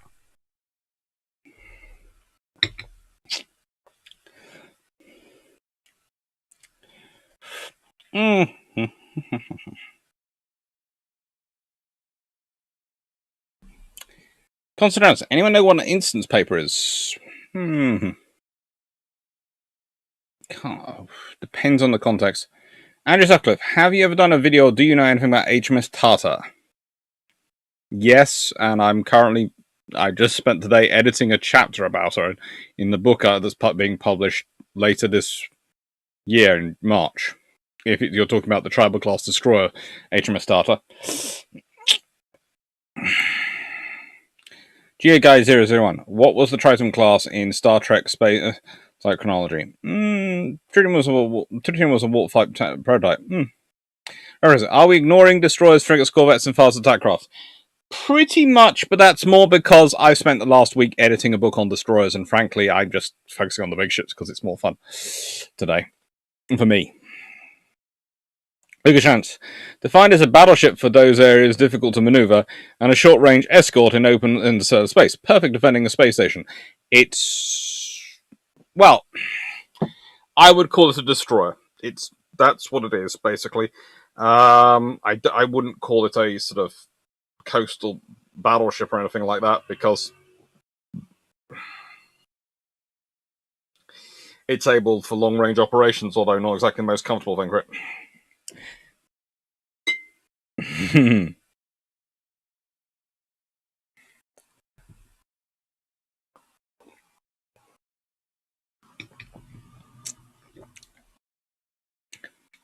Inquisitor Jackknife. I always wonder what a Constitution class would look like fitted to DS9 era standard.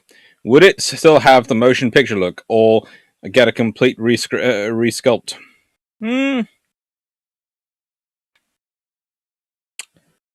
A bit of a resculpt, I'd reckon.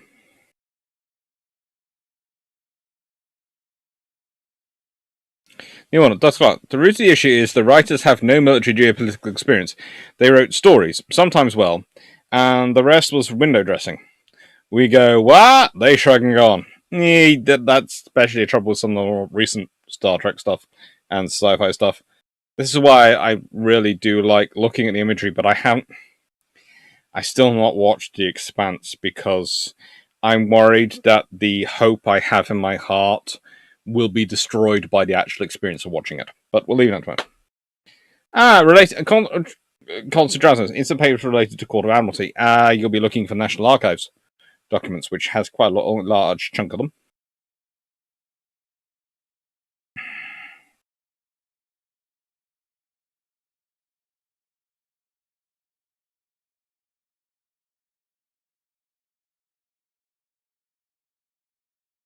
Right, so let's start off with the battleships. Now we're on to the battleships. So, dun dun dun. Oh, get these out of the way. And open up my 1922 book.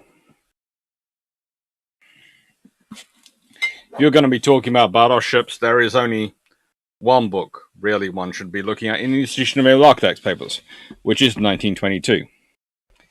Have you read The Expanse books, Dr. Clark? Yes, I've read a couple of them.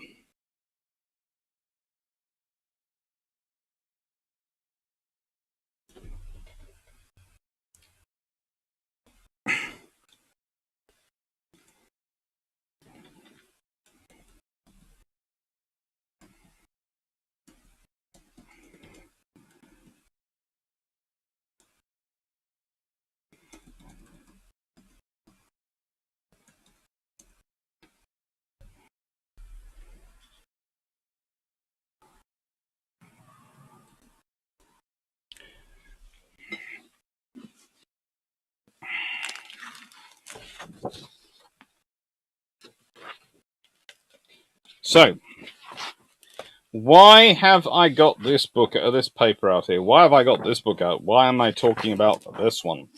Well, it has a very interesting paper as its first paper. Well, pretty much its first paper.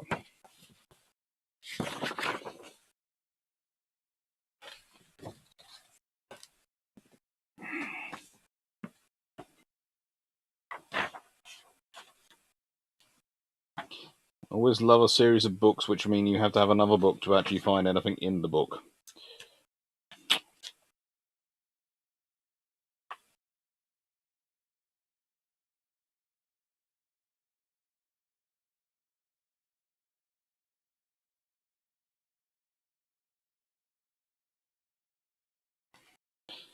Page 23.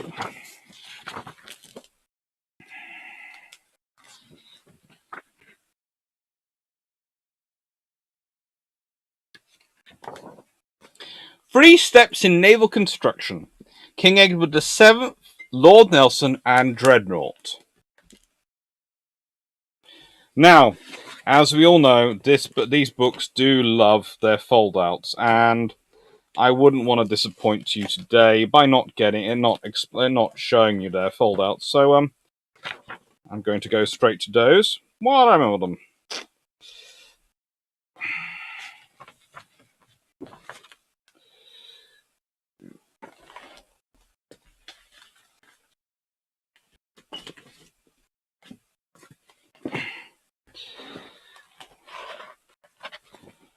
Just check how many of these I need to pull out. Oh, it's just one. Okay, so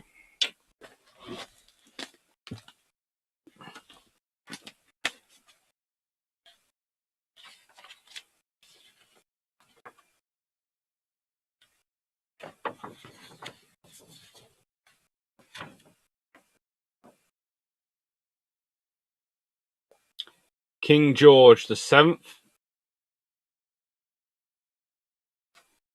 Lord Nelson, and Dreadnought. And it actually gets better because it goes into explaining what makes a battleship, and it's not this outline on the front. No. For that, I have to do this.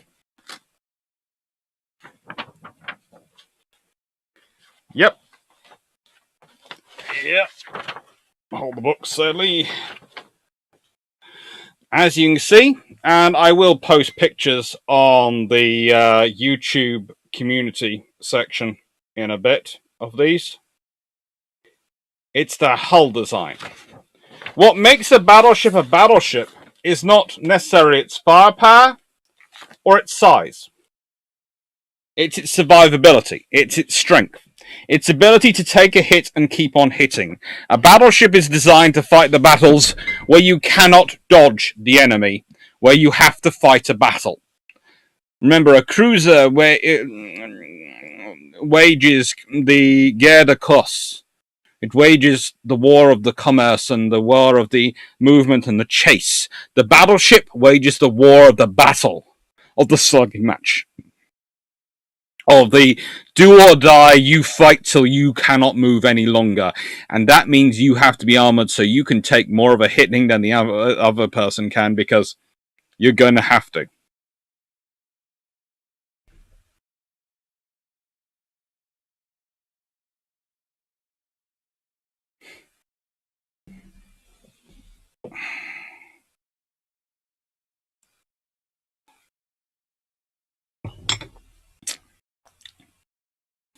Edward VII, sorry.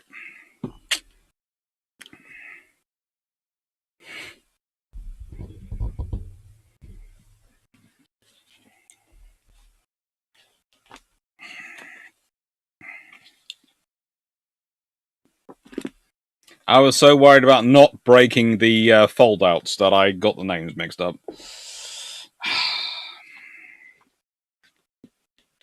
Let's take that pictures.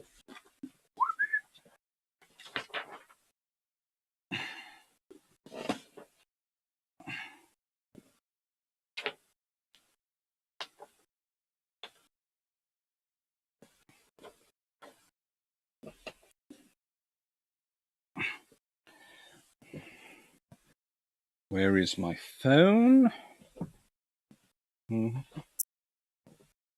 Ah, there it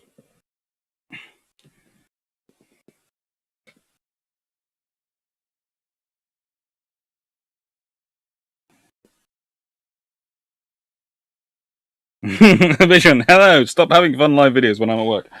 No.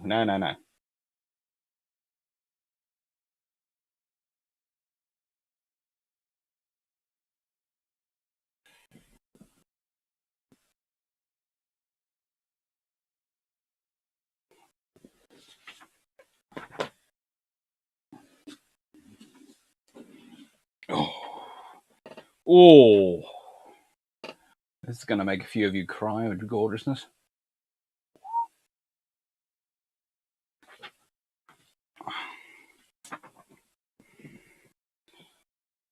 I wonder if I can do a double picture post to the community, or if I can just do a single picture post. This will go up on the messages on the community, on the YouTube community. So if you've subscribed, you should get a notification, or should be able to spot it and go find it. That's some pictures.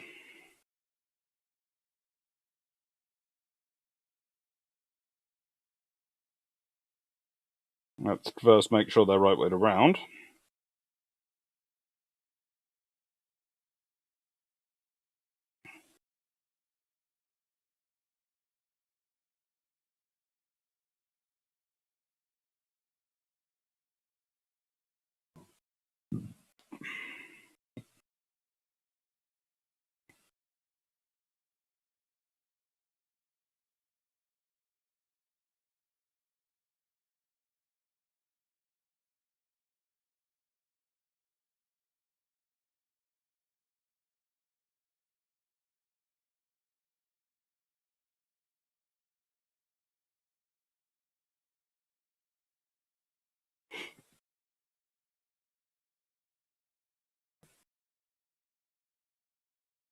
One from Bruships 32.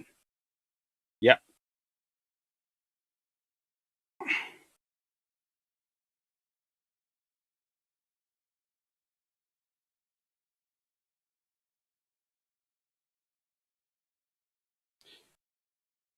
So we have one picture up, and now let's see if I can get the other one up. Ratio between 2 to 5 and 5 to 2, and it's not got the right ratio, so I need to have a chat with that, the ratio.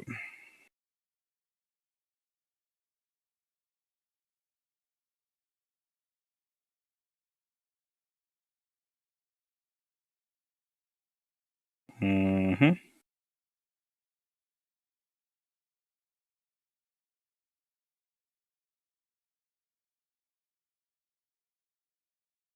Let's see if I can fix the ratio automatically.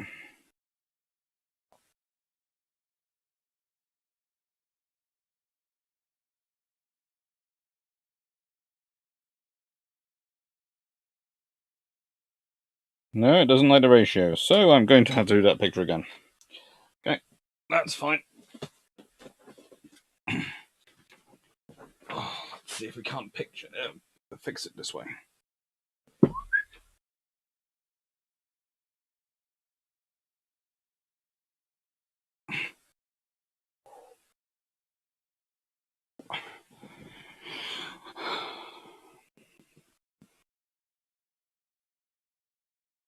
Sorry about this, but I was expecting it not to take this long to upload a picture.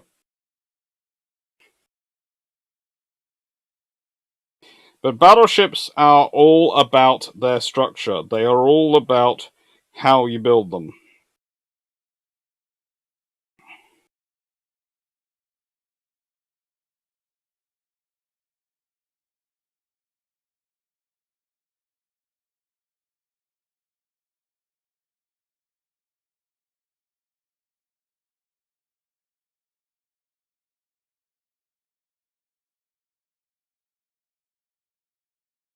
Two battleships.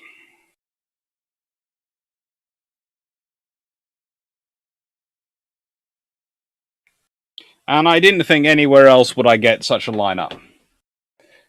Right.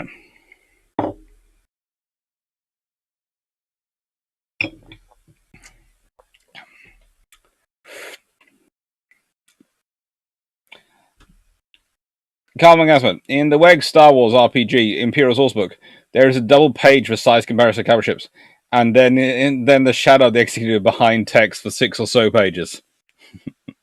Cool.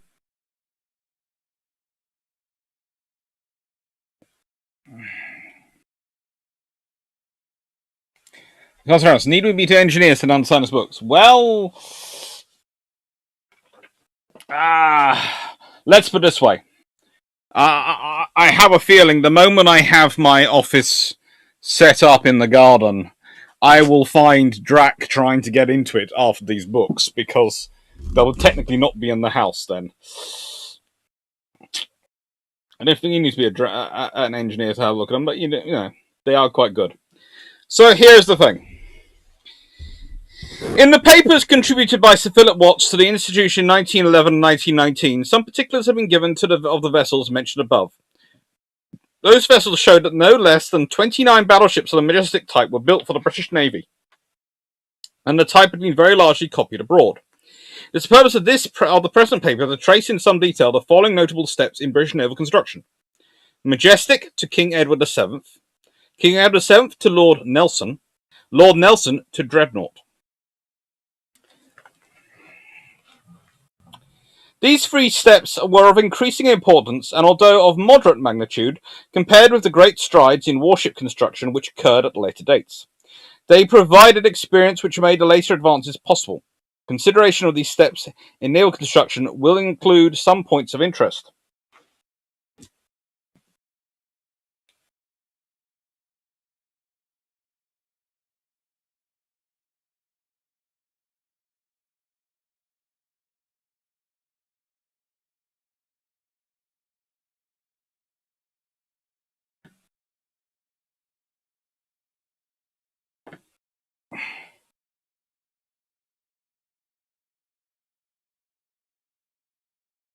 I'm hoping it's posted. Can someone check if Bruships 32 Picture 2 is posted? Because otherwise I'm going to have a trouble. But you know.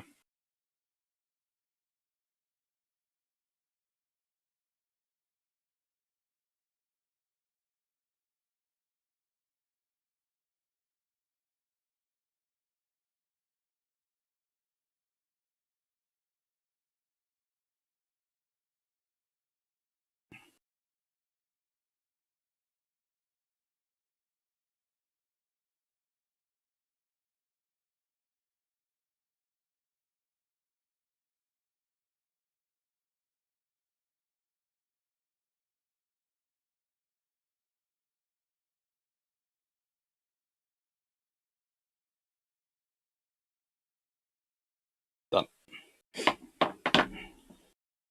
Excellent. Owing to the fact that the word confidential was applied to all details of animal construction, designs to the above vessels were not submitted for public discussion at this institution. But if they had been, there is no doubt that discussions would have been arisen, reviving possibly the historic debate in 1889 on Sir William Wright's paper relating to the design of the Royal Sovereign class. All the vessels having now passed out of active service, the Dreadnought itself having been sold for £40,000, fuller details may be recorded.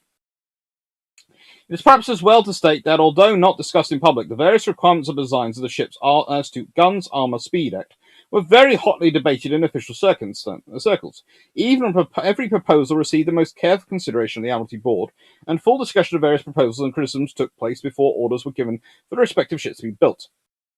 In more recent years, the work of criticism and review, and of preparation of requirements as to armament, speed act, has been undertaken by a highly developed and most competent naval staff. This staff is so organised as to still leave the final consideration, decision, and responsibility for types of construction with the Board of the Admiralty on the one hand, and for the correct preparation of the actual designs with the Director of Naval Construction on the other hand. The requirements of the Admiralty departments have to be considered, correlated, and embodied in the designs of the Director of Staff before the completed proposals are submitted to the Admiralty Board for the approval. All of these authorities have also to be satisfied of every detail concerning the respective departments whilst the ships are being built. So let's consider their lengths and weights. Now, what's really good about this is it has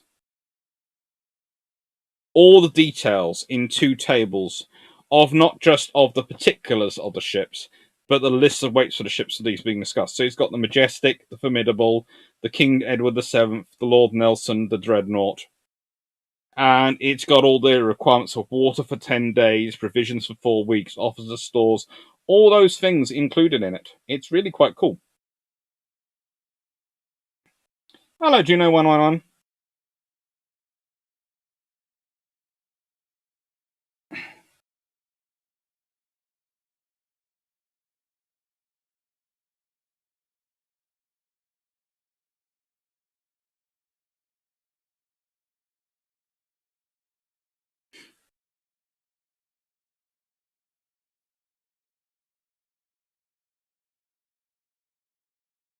Thunderhammer. And I'm imagining Drac hammering on the door, shouting, "Let me in, let me in." Potentially.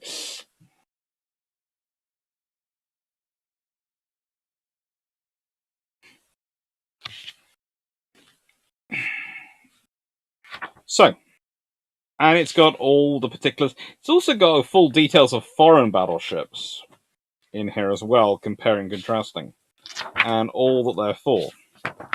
But you go through it, and this is a lovely paper. This is the sort of paper which, if I photographed it all and sent it to Drac, would probably create about a dozen videos. Should probably do that for him. I will do.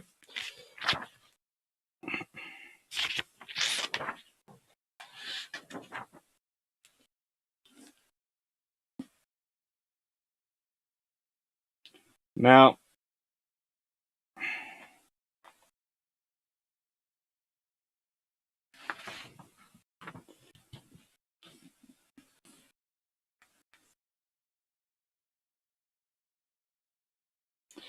here is the interesting fact about the Dreadnought. The Dreadnought, as complete of a sea, floated as a mean draft of 26 feet 5.5 inches. The trim was exactly as designed, and the metacentric height was very slightly greater than the estimate. Appendix 2 is a copy of the official stability statement, issued to the ship after she had passed into active service. Condition A on that statement corresponds to the design condition shown in tables. The variation of draft with the quantity of fuel actually on board has been the cause of some confusion. For instance, in the United States, it was officially stated when discussing their proposed vessels that the Dreadnought, when completed, was 12 inches deep. The stability statement is given to show that this was not the case. During the building of the vessel, continuous inquiry investigation proceeded. No less than 25 alternative sketch designs were produced and submitted to the Board of Admiralty before the next step was the ship was ordered. These designs showed considerable variation of guns and armour, but in the end, after the successful trials of the Dreadnought, it was decided to build 3 other vessels of the same type: Bellerophon, Temeraire, and Superb, in which minor variations were made. Displacement was increased to 18,600 tons, chiefly in order to provide additional torpedo defense bulkheads throughout the length of the citadel, an improved anti-torpedo boat armament of 16 4-inch quick-firing guns. There were thus 4 vessels of the class.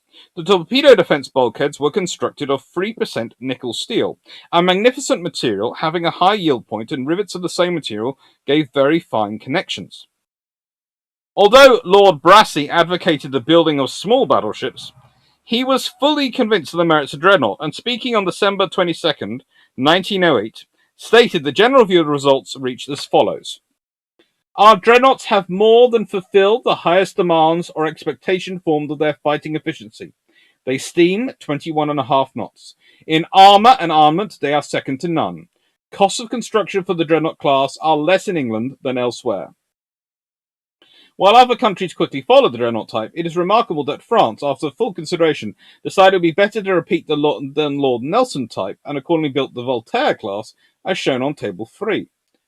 USA followed by building the Michigan class, carrying 8 12-inch guns at 18.5 knots, but soon adopted in the Delaware class 10 12-inch guns and 21 knots as the Dreadnought, and as shown on Table 3. Again,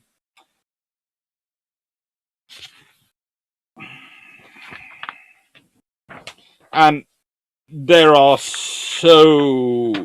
just so much data in here. And then you get into discussion, and the discussion is gorgeous. And you have some of the people discussing it are, let's see, Sir William Smith, Vice President.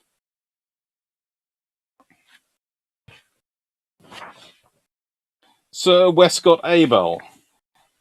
Engineering Captain W. Onion. Commander E.C. Hammer of the U.S. Navy. Sir John Biles.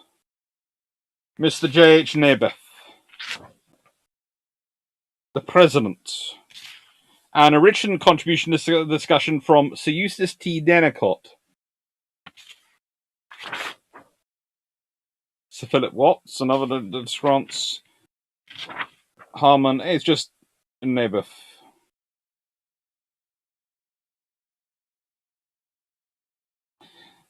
This is from Mr. J.H. Neighbour. I wish to thank Sir Philip Watts for his kind permission to reproduce the midsection of Lord Nelson as given in his paper of 1911. Personally, I thought it would be better at the time to adopt an all 12-inch armament. A suggestion I made for a ship to carry 12 such guns was put forward by Sir Philip Watts, but was not adopted. This was not the Dreadnought, but a very commonplace design.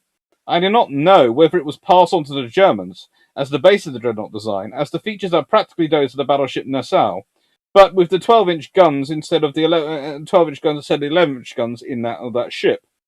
Sir Philip's notes as to the origins of the protected deck is very interesting.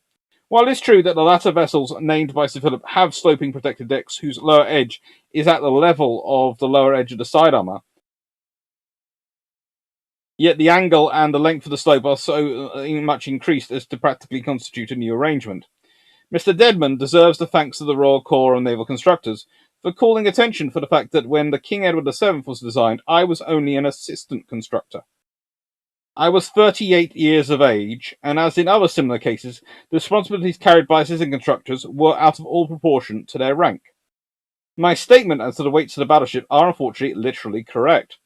Confirmation we found in the reports presented to the Parliament respecting the weight and draft of battleships built in 1887, as well as the determination of the Board of Admiralty to order a margin of 4% of the displacement in new designs to guard against contingencies. That's the base point. So our base point is a whole group of ships. Which one shall we pick as the base picture? I'm going to go for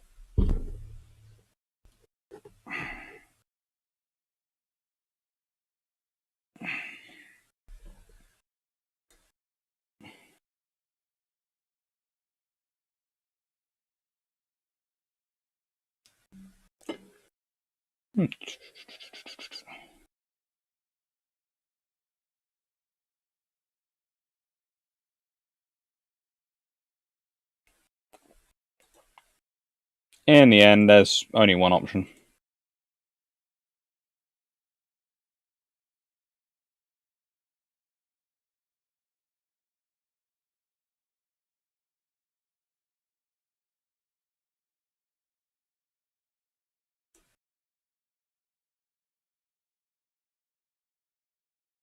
Yes, that is HMS Agamemnon. And I'm going to stick her up there. That's our base point for battleships. Rather a cool one.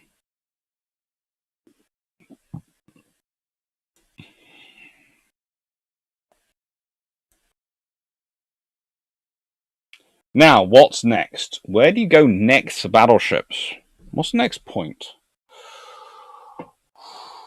It's complicated. See, there are so many different points of discussion you could get to. So how much did I miss? Not much. We're just going to battleships. Thank you, James Carter. Telling me it's being posted.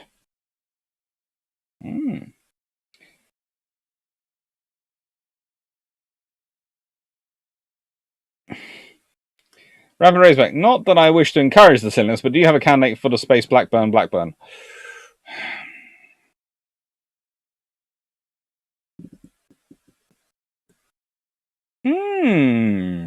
Actually, I might do. We'll see what I come across later.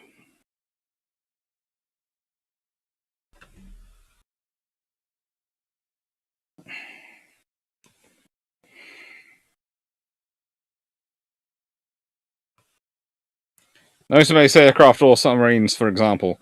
Well, that's because your whole concept of a submarine, every ship becomes a sort of submarine in the space.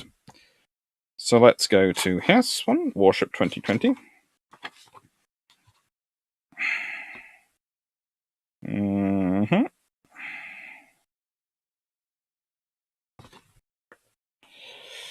Now,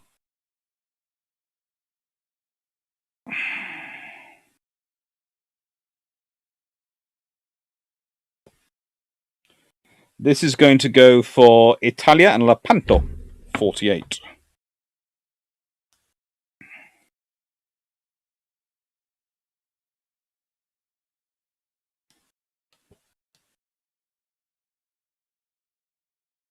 And I'm in this book, Warship 2020. So, 0210.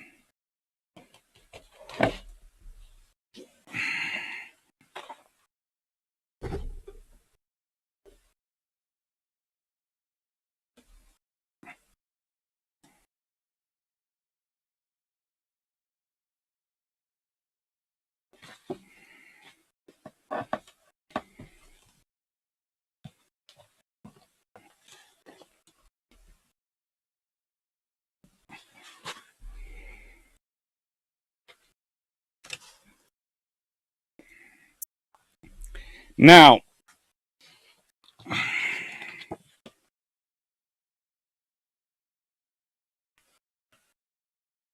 actually, shall I go for Italian Lepanto or shall I go for...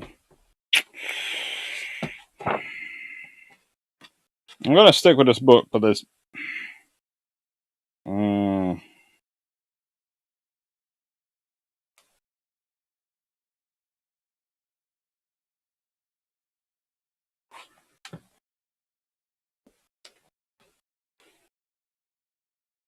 That's perhaps a better ship for me to focus on.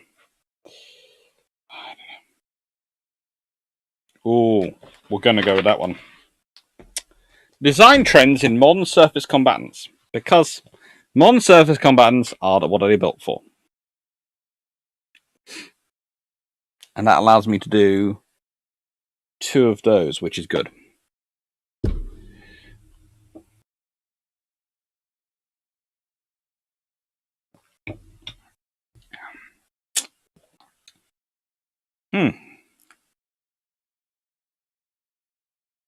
Is it bad that every Bruships I think of Dr. Ryan's office at the beginning of a Hunt for Red October?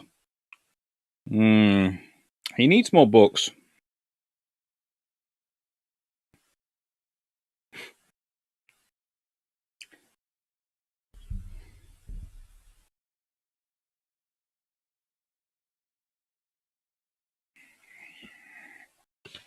Right, in this there is a chapter entitled Design Trends in Modern Surface Combatants, where Conrad Waters looks at the consequences of many and varied factors influencing surface warship design since the end of the Cold War. And it has some cool pictures of Type 23s, Type 45s, Type 26s. It has this lovely outline of contemporary major surface combatants with stealth characteristics, going from an Iron Duke through an Andrea Doria to Baden-Württemberg to Zumwalt class. Zumwalt is especially cool on the side. But it has talked about systems modularity, it talks about combat weapon systems and propulsion systems, survivability and structure. That's the bit we're sort of looking for. An accurate understanding of current warship survivability is difficult to acquire given limited information in the public domain. For much of the Cold War, the incorporation of passive protection such as armor in warships appears to have had a lower priority than, for example, defensive weapons and countermeasures. This possibly reflected the fact that any hot war was likely to be short, limiting the value of any ships that suffered significant action damage. More attention was paid to defeating the consequences of attacks than might not result in total incapacitation. This perhaps explains the greater focus on shock resistance. Passive protection now appears to be more in fashion. An important watershed was the Falklands Islands War. This vividly illustrated the consequences of attacks on modern warships in terms both of material and personnel. Its impact is reflected in the improved levels of damage resistance built into the Type 23 frigates designed in the aftermath of the conflict.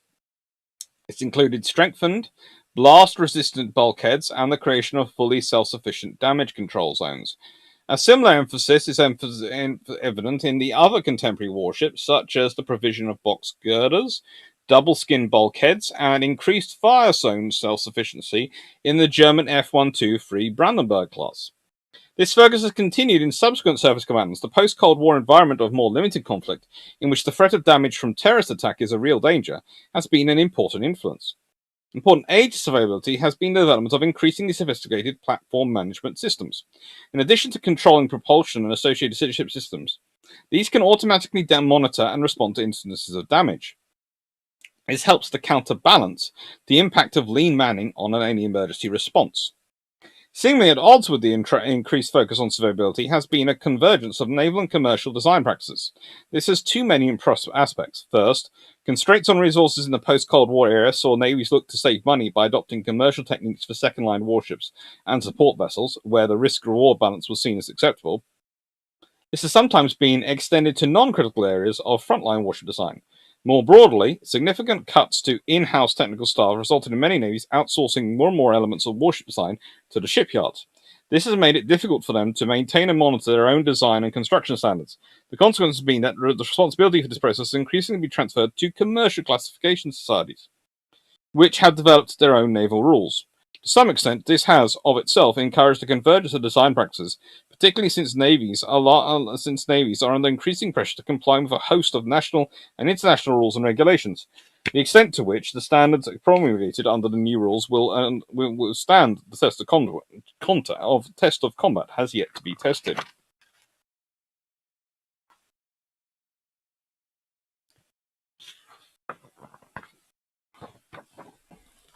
Now the question is, what do I have to look at this one? Well, there's only one I really need to put up here, don't I?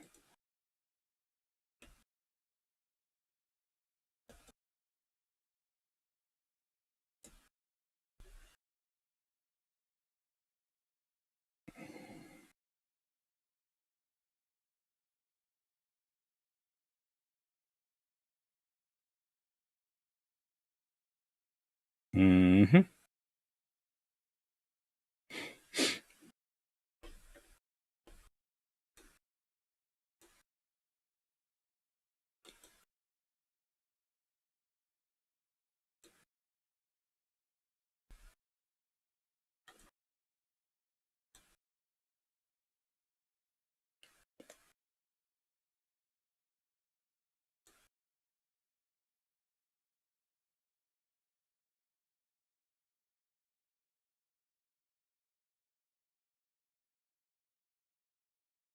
Yep, it's a Zummel.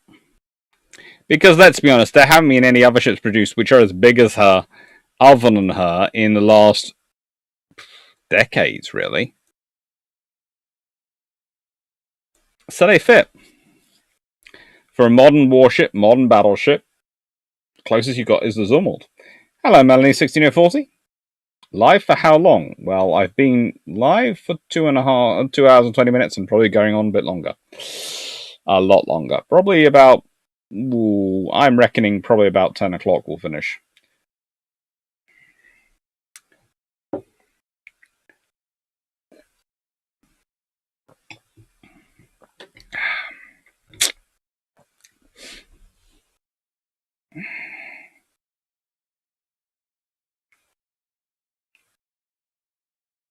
I was asking, you still have cables running around. Those will spread fire between compartments. Potentially. It's not a battleship, though, is it? Because that's built for survivability. That's built for survivability in a different way. That survivability is armor, is compartmentalization, is lots of bulkheads. That survivability is what? It's based on stealth and compartmentalization and speed. And size.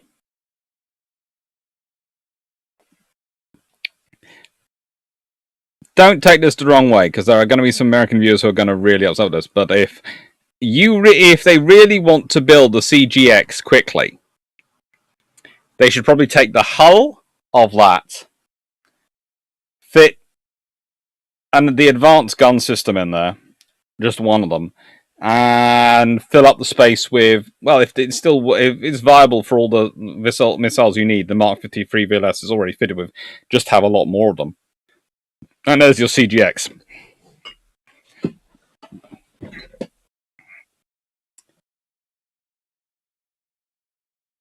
Now, why have I done that, though? Why have I jumped that far?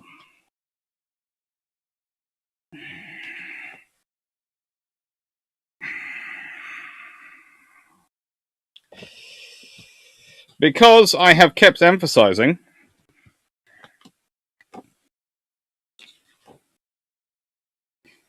that the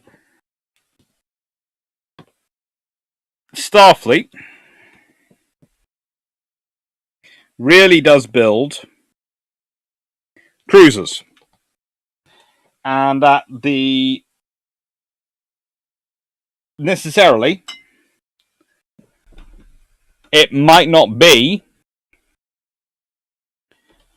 well, let's put it this way, that a cruiser might not necessarily be smaller than a battleship.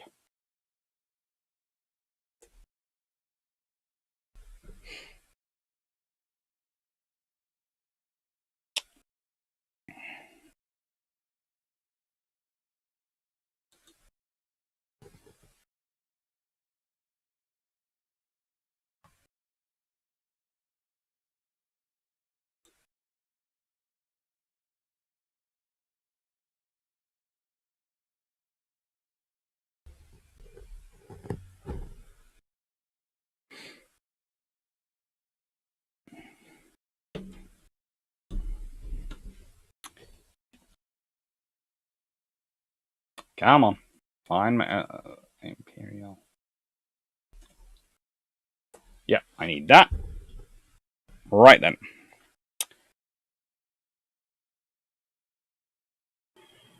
Why is it always Wikipedia which has the best pictures?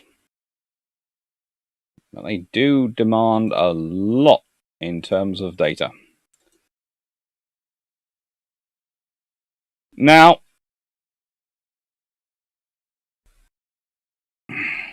before anyone starts pointing out to me and going, but the Zumwalt is not really survivable, and it's da da da da da da da da. Well,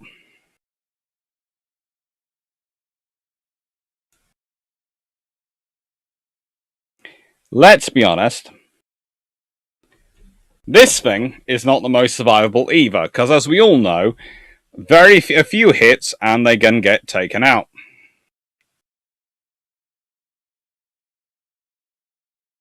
And Zumwalt resurvival with a great deal of hard and solid countermeasures instead of Krupp armor. Yeah.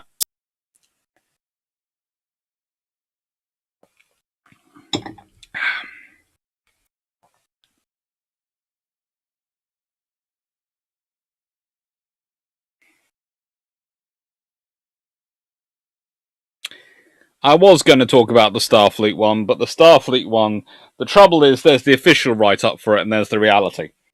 In my worldview,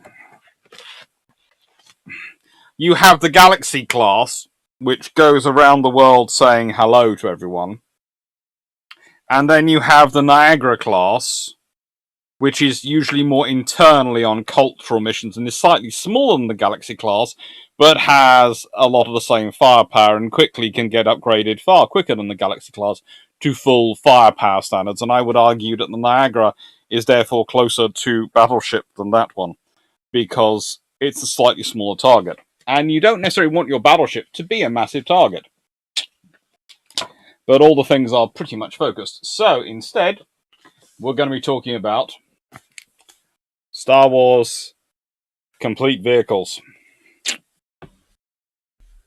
as the book. And let's say 224.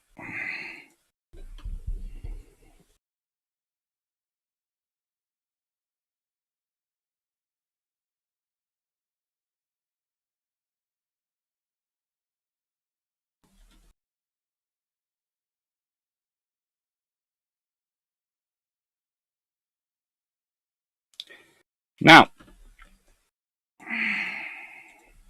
again, we're looking for parallels here, and we're looking at what you can draw between the two and where it comes in.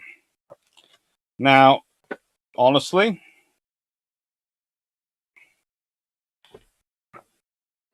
at a certain point, I will get onto things in Star Wars which I like a lot more, because you've all heard me talk about the Imperial class Star Destroyer before.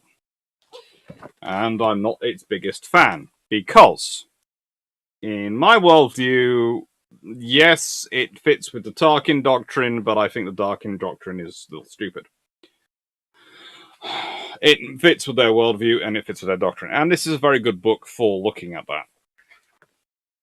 Now, The Star Destroyer can be easily apprehended mostly in class, blasting them with submission or drawing them into its main hangar with tractor beams. Imperial I-class Star Destroyers are 1,600 meters long. That's 1.6 kilometers. Bristling with iron cannons and turbo lasers, and equipped with 8 giant turret gun stations. Star Destroyers carry 9,700 stormtroopers and a full wing of 72 TIE ships. Roughly 48 fighters, 12 bombers, 12 boarding craft, as well as a range of attack and landing craft. A single Star Destroyer can overwhelm apparently an entire rebellious planet. And major industrial worlds are usually assaulted with a fleet of 6 Star Destroyers operating with support cruisers and supply craft. Such a force can obliterate any defenses occupying or completely destroying settlements. Crew: 9,235 officers, 27,850 enlisted, and 9,700 stormtroopers. My god, that's a lot of officers. Anyone would think they don't trust their enlisted? Seriously, that's a lot of officers. A ratio of 1 officer to pretty much every 3 personnel. My goodness me.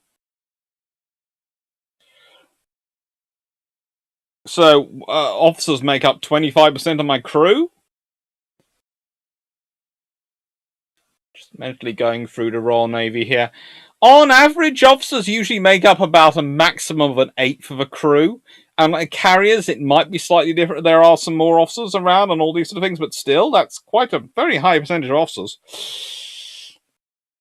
Weapons: 60 tame and back XX9 heavy turbo laser batteries, 60 Borstel NK7 iron cannons, 10 Phylon Q7 tractor beam projectors.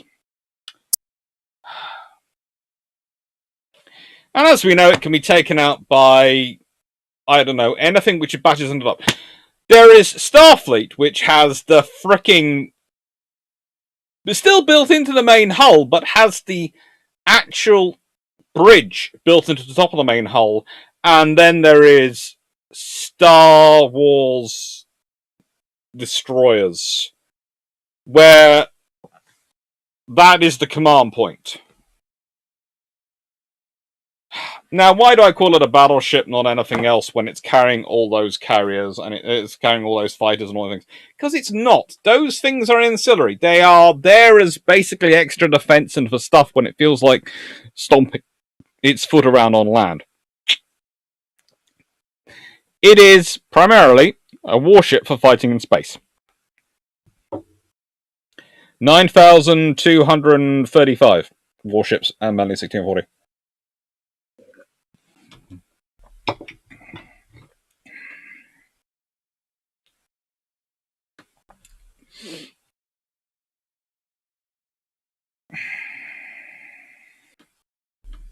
Mm-hmm.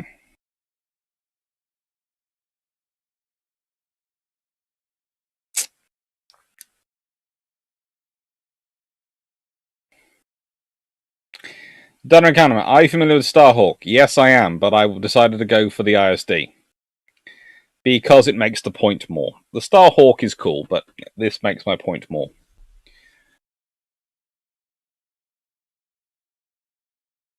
Aviator and Bros. With the Niagara comparison, you could probably put the Nebula into that category as well, the interchangeable weapon module. To an extent.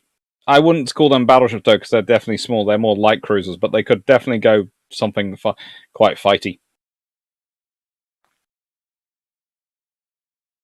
Abzowski, yes, ISD is designed for a slugging match with other capital ships' typical battleship role, and listen to the definition I gave at the beginning.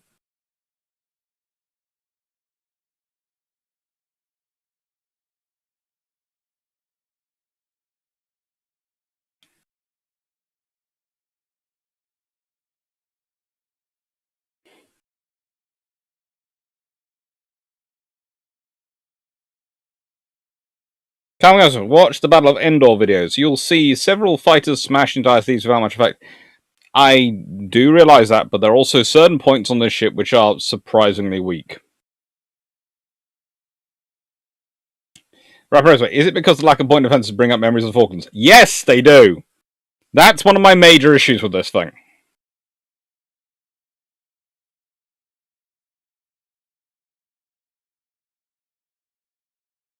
Big Brzezinski. Galactic Empire doesn't do NCOs, hence officers make up 25% of the crew. It's just, yeah.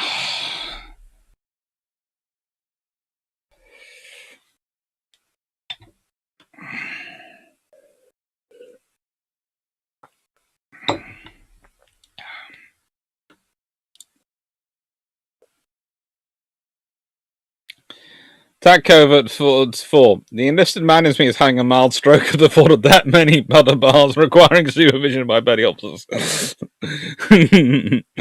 Yeah. Just imagine the ratio of junior lieutenants. It's just going to be so much fun. Thomas Gordon. Tetra Class Star Destroyers did away with the hangar. Just had the gunnery armament.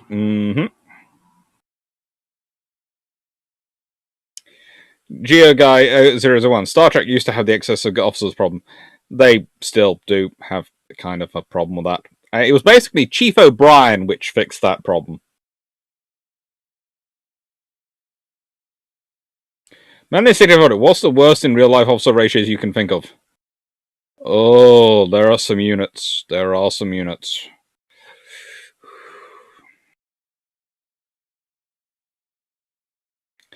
King's Rook. If it were the very early days of space exploration, I can understand it being officer heavy.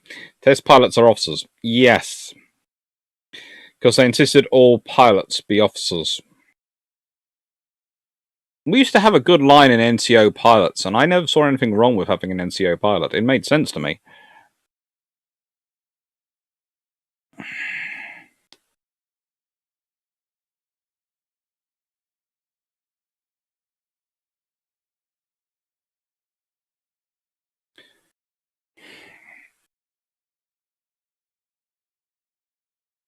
Now,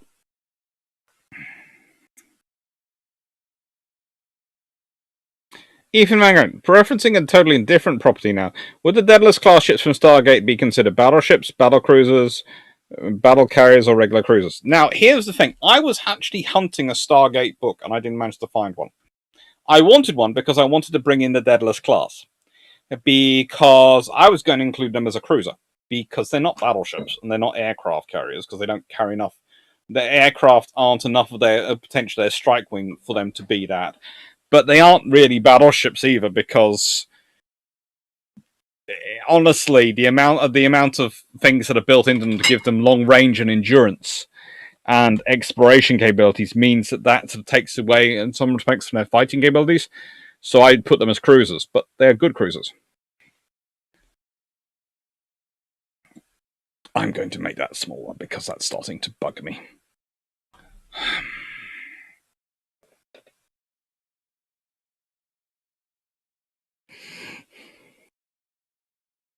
Remember, this is all building to how Dr. Clark would build a warship in space. Ooh! Yeah, it is getting to, Dad. But it's also getting to sort of what are warship structures and how it's done. Look at the different styles in terms of survivability.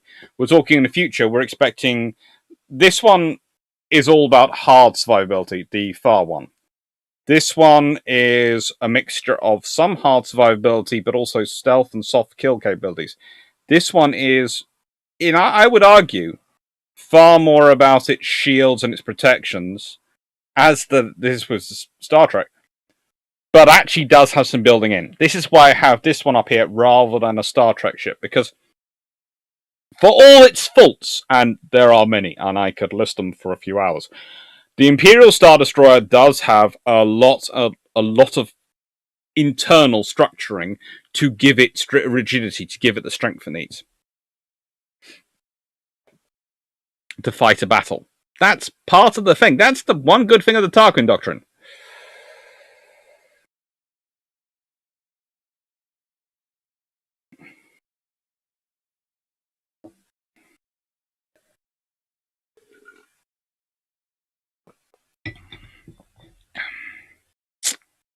Calvin Gaspard, worst officer ratio, peacetime Soviet-era armies. You threw a stone, hit 2 generals, 3 colonels, 2 captains, and maybe 1 sergeant or private. Never both. To be fair, the sergeants were, in the Soviet-era armies, were a very interesting thing, because what they did was they took conscripts who were considered not qualified to be officers, but politically reliable, and sent them to school, which made them into instant NCOs. So your sergeants were just as inexperienced as your first rank privates. Not really a good one. A good idea.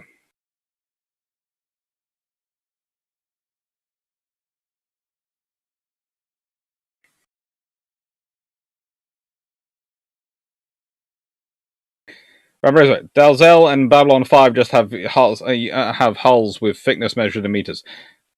Yes. Then again, a Venator filled with rebel fighters. Now that would have been interesting.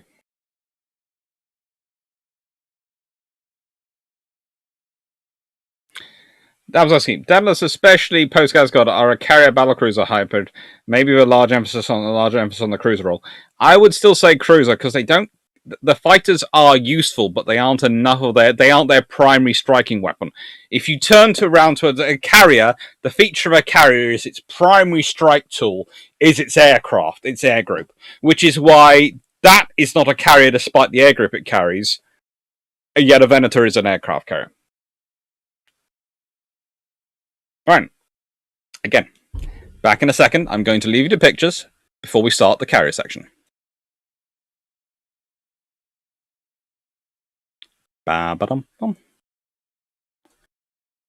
Bended. Yeah, that'll work.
And back.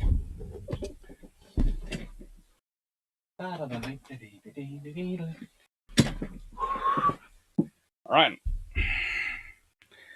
And get rid of all those. Hello, and I'm at 0238, so let's make this 0240.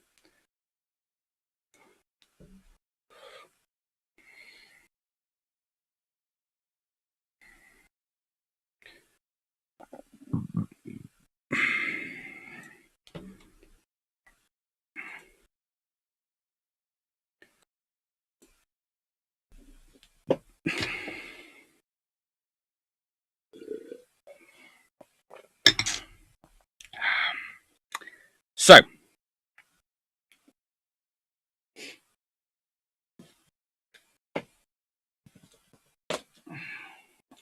I have one book which hasn't appeared yet, and it's going to appear in this section. Rather obviously. I have another book which you'll be unsurprised at appearing in this section.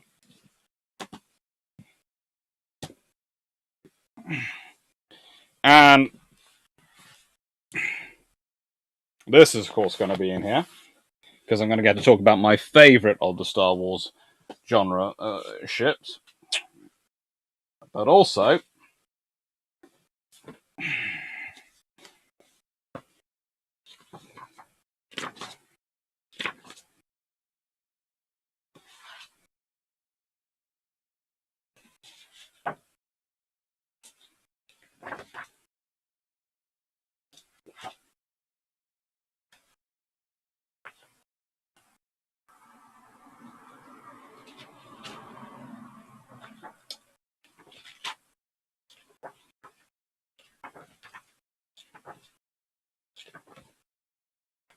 This is going to be in here.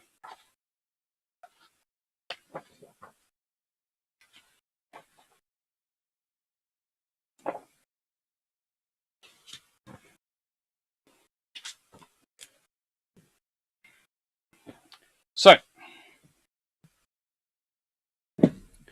I did get the Battlestar book. I couldn't get the Stargate book, and I couldn't get the other book I was trying to hunt down. I was trying to hunt down a Honorverse book, and I was trying to hunt down a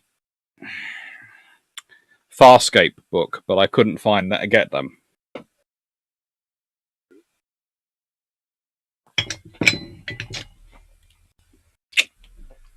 Don't take this the wrong way, everyone who's comparing various Venators to various American carriers, but let's be honest, they're an armoured, heavily armed carrier which likes to fight other ships. I'm sorry. I have a great affiliation. I have a great love for the US Navy, especially their performance in World War II. But if you're asking for carriers which like to fight other ships, have armor, it's not the American carriers which spring to my mind.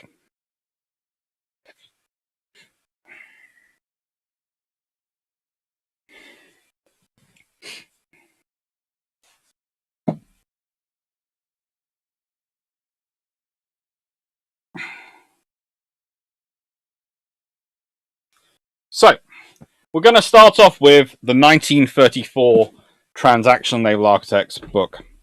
Because if you're going to start with aircraft carriers, you have to start there, because that's when they actually started. With battleships, you can decide where I'm going to start and basically go, I feel like starting here, because they evolve.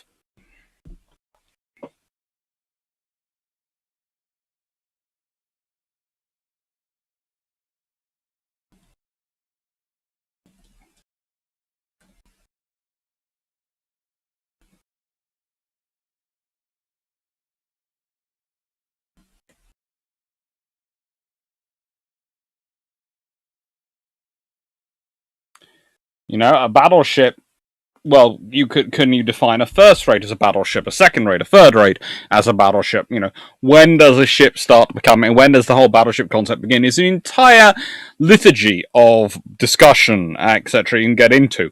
I tend to pick a slightly more modern era where I start my baseline of a battleship construction, because I'm talking about really quite a modern style of battleship in concept.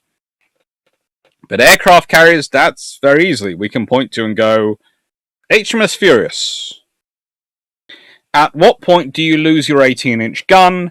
And at what point does your carrier group become your primary weapon system? Because I know I have, sitting not far away from me, the Casper John definition of an aircraft carrier I like to use so regularly. But the real definition of an aircraft carrier is this. Is its air group its primary weapon system? If the air group is not the primary weapon system of the ship involved, if its fighters, if what it's deploying is not its primary weapon system, it's not a carrier. It's just a ship which carries has an air group, but that's not its primary weapon system.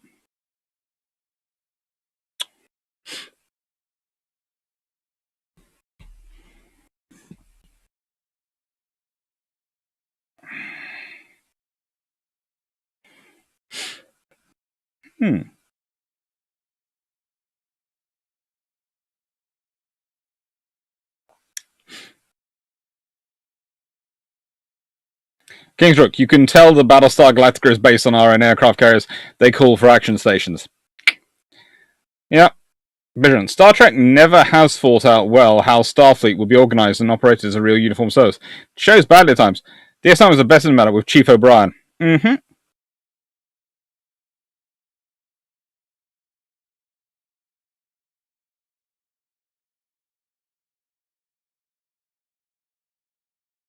Undaunted Fudd. Hello. I don't think I've seen you before. During the new Star inspection, a Russian colonel asked, where is the officer in charge of this facility maintenance? His officer guided him and said it was the staff sergeant. The Russian could not fathom it. It gets worse on occasion.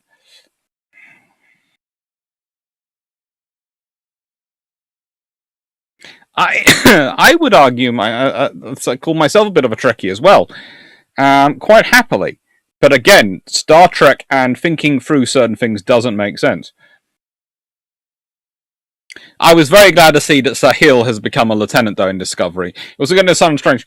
There was this one character in season 3 who I got inordinately attached to, despite them only cropping up previously in one episode. And I was so happy when they appeared in the last episode. That was almost the highlight of the last episode for me. I could have predicted everything about that, but Sahil turning up and becoming a lieutenant, that was, oh, thank God. That poor officer has been out there on his own for years. It's frigging amazing.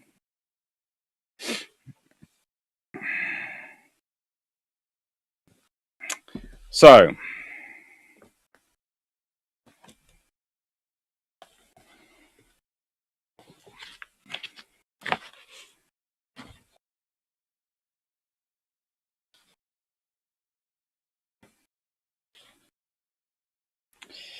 let's start off with the 1934 paper on aircraft carriers by Sir Arthur Johns.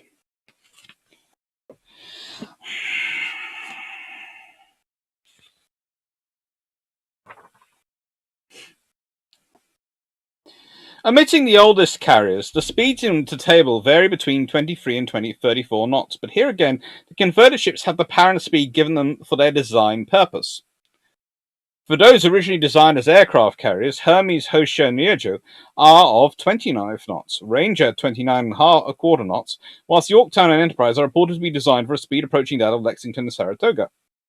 Speed is determined by tactical considerations, but as for aircraft operations, the carrier may have to steam into the wind. She will at times be on a different course than that of the fleet of which she forms a unit.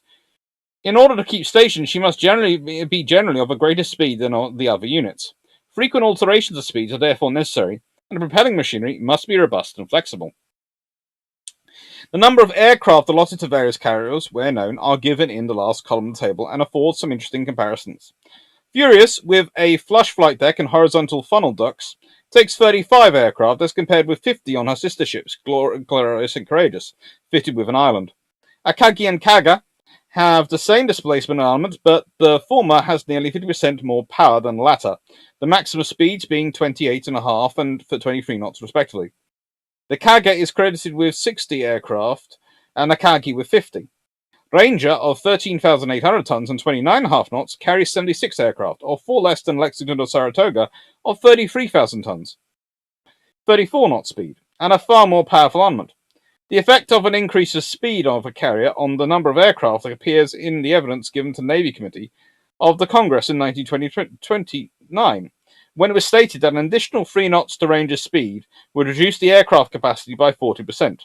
But whilst comparisons of numbers of aircraft in carriers of the same navy can be fairly made, those with carriers of different navies are on a very different basis. Thus, Courageous of 22,500 tons is credited with 50, and Ranger of 13,800 tons with 76. 1 knot difference in speed accounts for some of this difference, but it is also known that there is a greater percentage of small aircraft in American carriers than in British, and in addition, a number of the former are stowed on the flight deck, a stowage not adopted in British carriers. Both these factors increase the number of aircraft.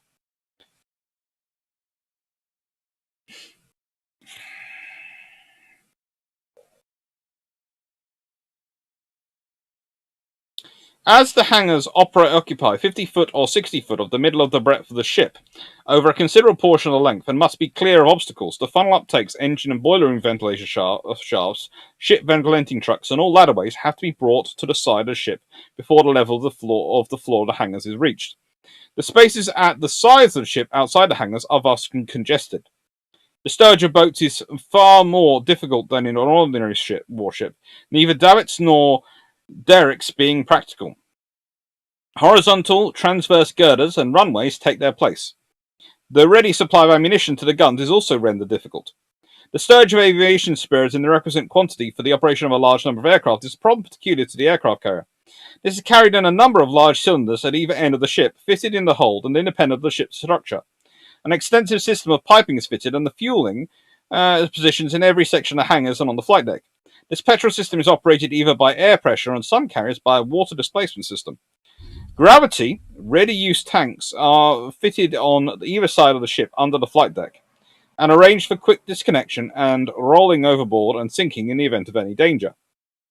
Arresting gear presents another interesting and troublesome problem. The gear has to be designed to decelerate the several types of aircraft whose weight may vary from 3,000 pounds to 8,000 pounds, and whose relative speeds when engaging a wire and gear may vary over a large range, without bringing on the aircraft a deceleration greater than that for which it is designed. In the United States carriers, this gear has been developed from the crude and extemporized arrangement fitted on the Pennsylvania when Ely landed thereon in 1911. 17 years later, Admiral Rooke, chief constructor of the Navy, stated, "Of all the aviation facilities on an aircraft carrier which have required special developments, the arrestor gear has undoubtedly demanded the most experimental and pioneer effort." And this is C. Admiral Rooke's paper on Lexicon Saratoga, Proceedings of the Society of Naval Architects and Marine Engineers in 1928. It's worth a read. Our own experience, though, although far less extensive, fully confirms Admiral Rooke's statement. Large transverse windscreens on the forward end of the flight deck, flying off deck, are another feature in carriers. These, when raised to the vertical position, provide a shelter behind which aircraft can make the final adjustments previous to taking off. The screens are so shaped and housed on the deck that when down they offer no obstacle to the smooth passage of aircraft over them. Longitudinal screens for the same purpose are fitted in some carriers at the deck edge, especially in the flush type of the carrier. In the other type, the island itself is a great advantage for this purpose.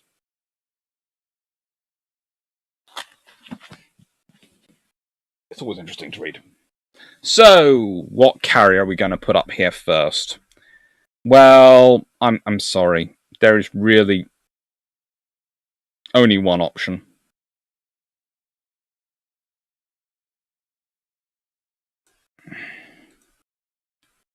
There just is. There's only really one option.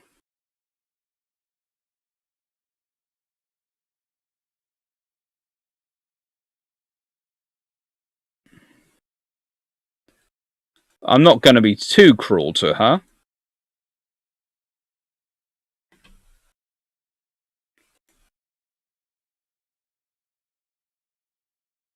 But there you go. There is good old Furious Anakagi.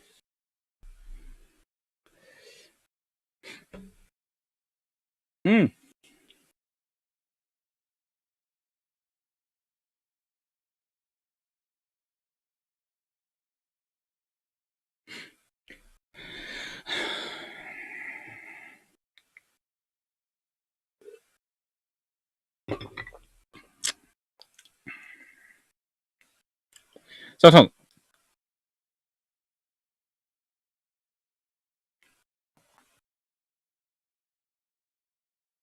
Thompson. Oh, don't worry.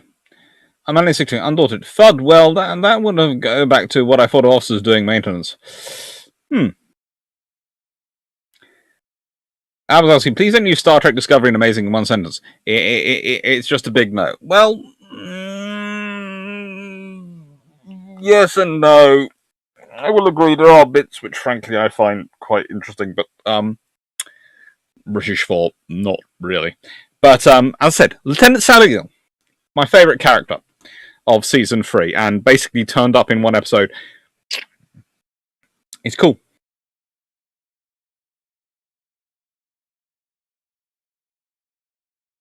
Vision. For my sci-fi, I've done now years of research to add some reality in how a Starfleet could work. It enhances reality, I feel. It does. But it basically, whenever you study naval history, and then you look at the aircraft carriers, and you look at the ships involved, it gets problematic. So, okay. Now, next option is British Warships of the Second World War by John Roberts. And the time is 02:55.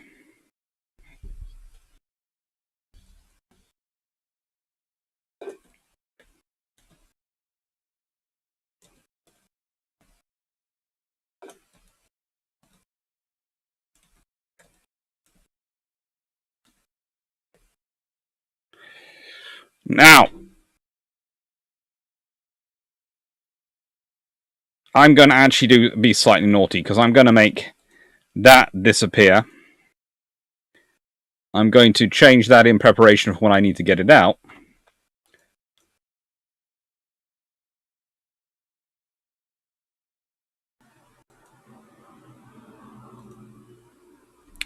But this one, this book, well,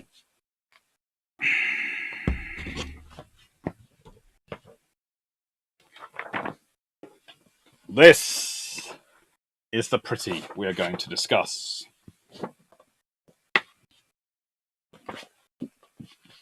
Yep, that is HMS Ark Royal. Nice picture, or what?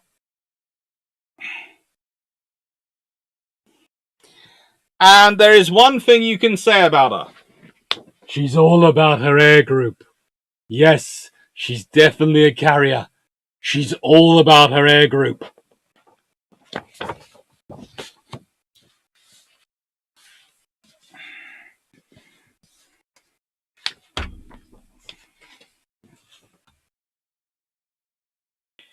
And she was, of course, built at Camelard, so that's a sign of quality just from there. I'm not at all biased towards Camellards, am I?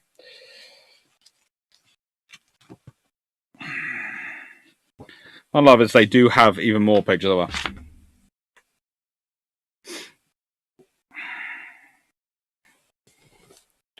They have lots of pictures of HMS Ark Royal in this book.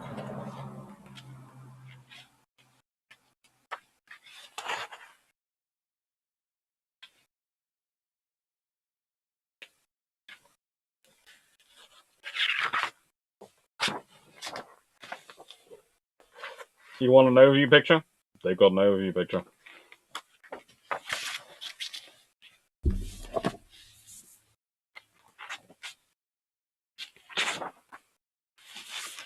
All the side pictures.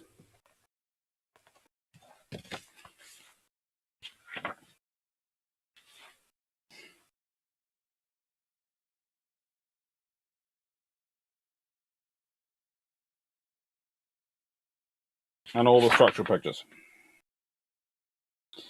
That's this thing about Ark Royal. The total tonnage allowed by the Washington Treaty was sufficient to give Britain 5 27,000-ton aircraft carriers, a point I've made on several occasions.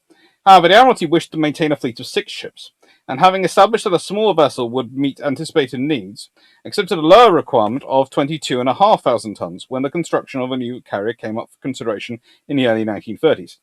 Initial designs began to resemble the Courageous type, with upper and lower flight decks, but development of catapults for launching aircraft over the fore end of the flight deck, combined with arrestor gear aft to reduce the length required to bring landing aircraft to a halt, allowed simultaneous takeoff and landing operations from a single flight deck, resulting in an early abandonment of the lower takeoff deck and extension of the principal flight deck to the stern. The flight deck to the stem. The flight deck was initially required to be 900 feet long to accommodate the new mode of operation. When it was realized that this would cause difficulties with docking and maneuverability, it reduced to 800 feet and even then required a considerable overhang at the stern. The new design, which became HMS Ark Royal, was approved in 1934, by which time the displacement had been reduced to 22,000 tons.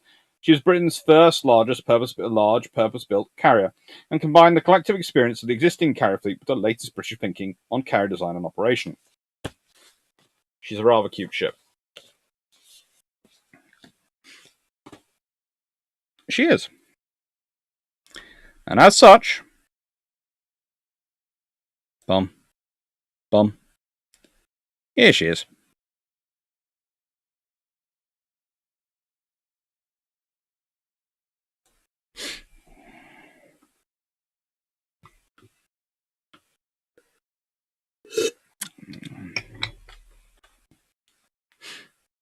Jeff Hiller, Furious versus Akagi, who would win? Depends. If it's at night and this is Furious with radar-equipped swordfish, then Furious. If it's 1927 and in daylight, probably Akagi.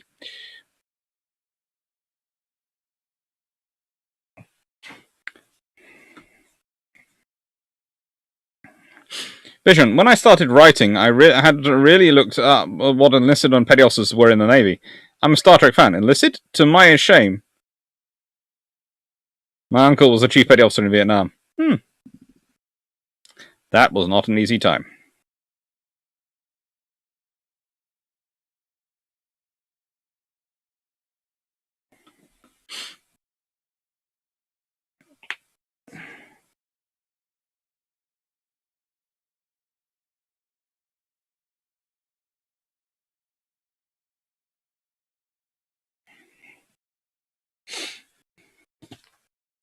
So, now,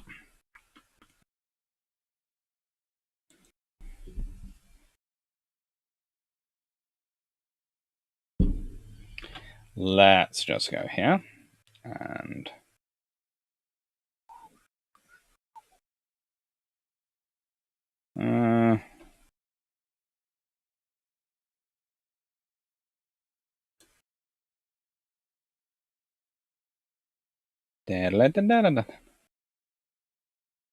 yeah, that's what I'm going with.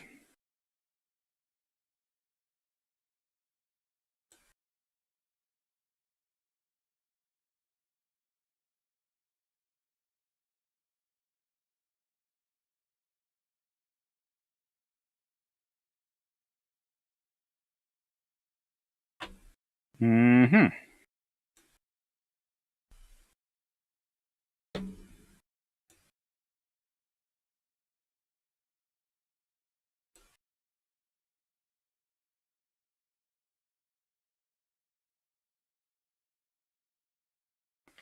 Just trying to get a decent picture of...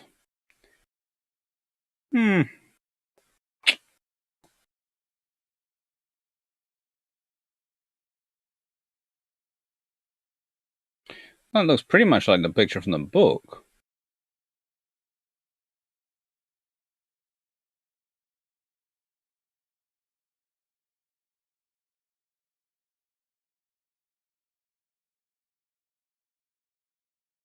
So I think I can use that picture.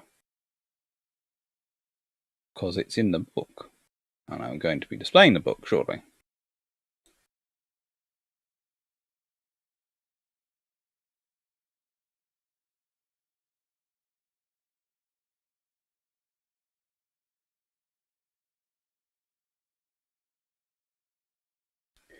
So let's go to the U and change that to that.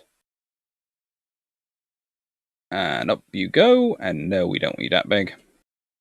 But I think I'm going to disappear at some point. Gonna have to make you guys a bit smaller. It's the only way it's going to work. Otherwise, I'm going to disappear completely. Now, normally I am very, very careful on copyright. But I think that's the picture from this book anyway, and I'm going to be showing this book off. So hopefully I'm right, and hopefully I'm not invading anyone's copyright, because I'm talking about the books. It's always a question. So, Venator Class 304.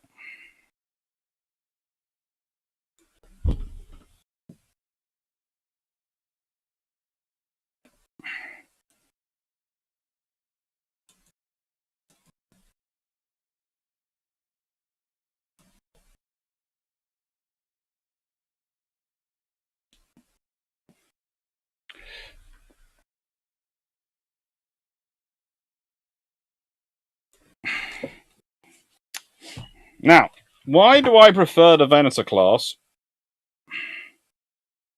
to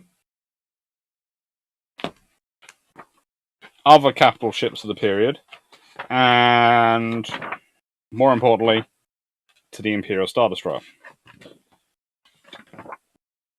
Well, I think it looks very similar to that one to me, so I think it's possibly from that or an earlier version of this.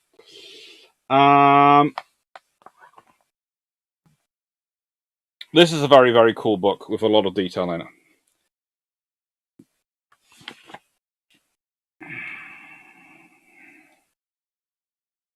Dimensions: length 1,137 meters, so slightly shorter than the ISD. 548 meters wide, 268 meters high. Crew 7,400.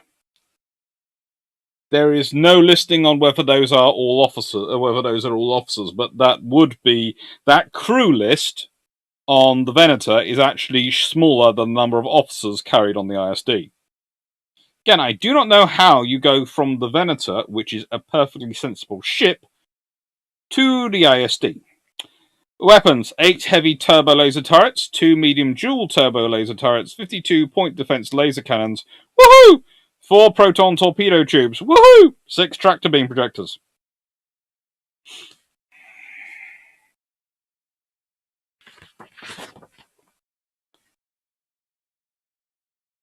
I think this is from this book, because there's that graphic comes from across this page, and it's the turbo laser graphic.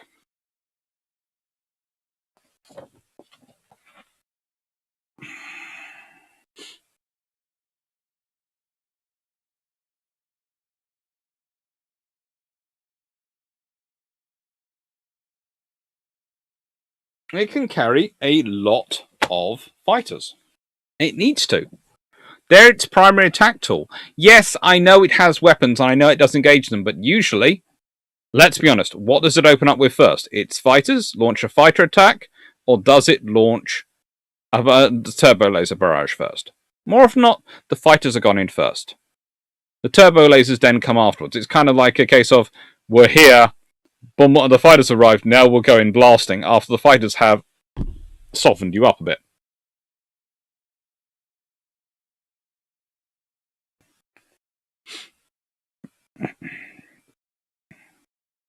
Vision, I need to ask for that book for next Xmas. It is a good book.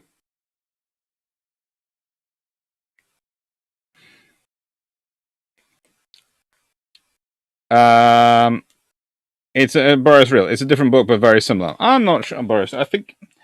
Well, yes, perhaps it is a different. I have a feeling it's going to sound strange. Someone has created that picture because if you look where the text has been black out and the space up there, I have a feeling they've taken that out, left bits of it, put in bits of it, and taken this from the next page.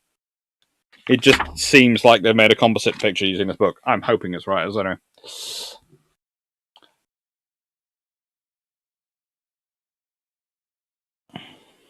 Therefore, why would I prefer a carrier of a huge strike wing and twin islands to allow for ship and fighter group separation of responsibilities? I have no idea.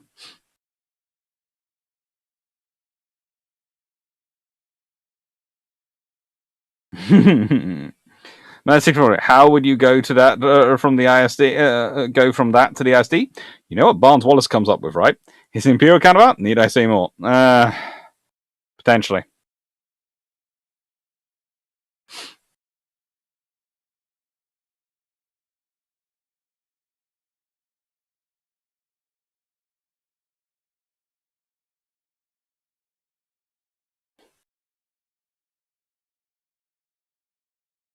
It's a good book. It's a lot of fun to read, and it's an interesting starting point. But then leads us on to our proper space carrier. And honestly, the space carrier that proves that there's a space carrier, and actually offers quite a sensible idea of why. 310.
Now,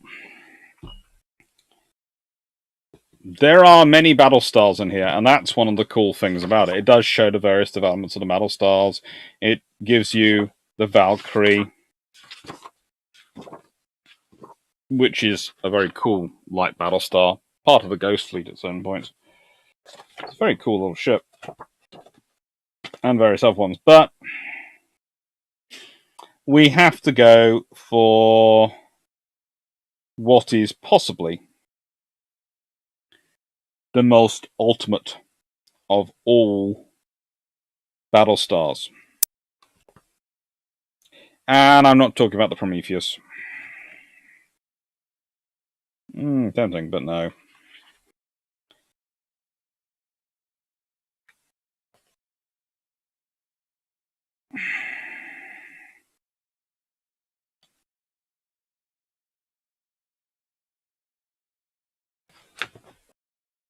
Now let me see if I can find a decent picture of this one.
Now, there is a reasoning behind I'm picking the Battlestar I am picking.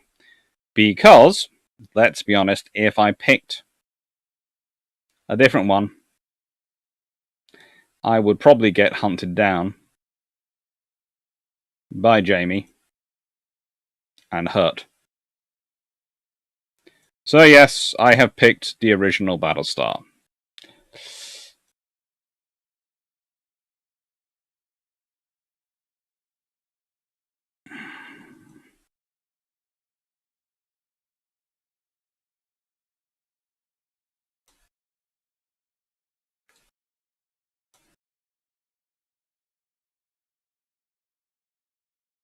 The Venator being slightly annoying now, I'm going to swap them around quickly. Because then this goes up, and that just looks more pleasing to the eye. Now, there you go. Battlestar Galactica, the original one. Rapid Ray's like, Jamie is wrong.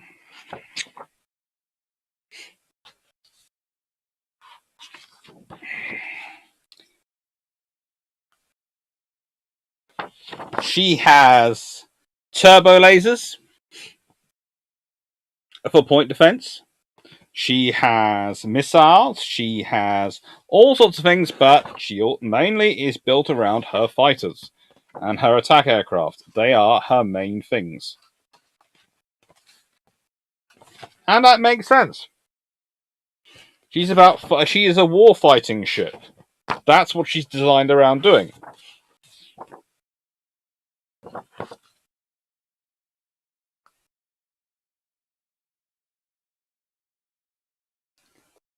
The Capricorn Battlestar was once part of a fleet of more than 100 warships that had been built for the 12 colonies during the Thousand Yaren War with the Cylons.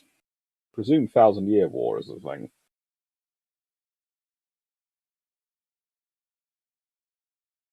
When the Cylons destroyed the 12 colonies, Galactica was initially thought to be the only flagship to survive. Once leader of the Capricorn fleet, Galactica, under Commander Adama, assumed charge of the human survivors of a ragtag flotilla of 220 ships, leading them in a quest for the legendary lost colony of Earth. The long, low Battlestar was constructed for spaceflight with a form that was part warship and part aquatic creature.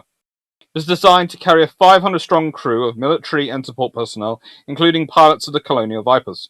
The squadron of Vipers was 75 strong. It was complemented by 12 shuttlecraft, which transported armoured ground vehicles known as land rams and snow rams, designed to operate in a variety of extreme surface conditions. All fighters, shuttles, and landcraft were housed in wide pods that extended, port and starboard, from the main body of the ship. The pods featured triangular-shaped launching tubes to the fore and rectangular landing bays to the aft. Ships were hangared, maintained, and fueled and prepared for flight on the pod's central decks. In emergency situations, colonial warriors were transported from their quarters to the deck by a series of rapidly moving walkways that operated like small train shuttles. Galactica was equipped with manually operated laser cannons that served as anti-spacecraft defense. It could also deploy an energy cone sufficiently powerful to encompass the entire hemisphere of a small planet and destroy any weapons, including nuclear weapons, within its range. For defense, positive shields could be deployed from the bridge to provide protection from enemy fire. In positive shield mode, a mental shield slid over the bridge viewport to safeguard captain and crew. Oh, imagine that. A metal shield coming down to safeguard the captain and the crew. I can't think which battleship design I featured earlier could have done with such a remedial system.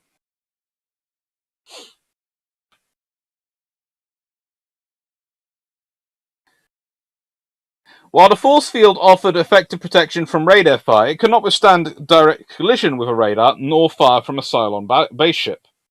Galactica was furnished with a large life station under the charge of Dr. Salik. There were beds for the sick and wounded, a surgery ward with equipment for diffused bones, and cryogenic chambers to maintain the stability of patients with critical illnesses.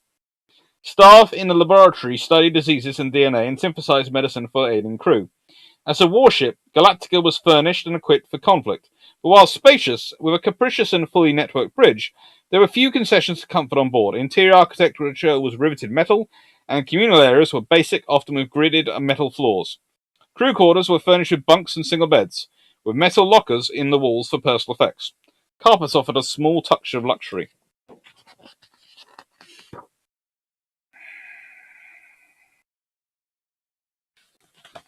It's a cool book, and it's a cool ship, and it is a proper carrier.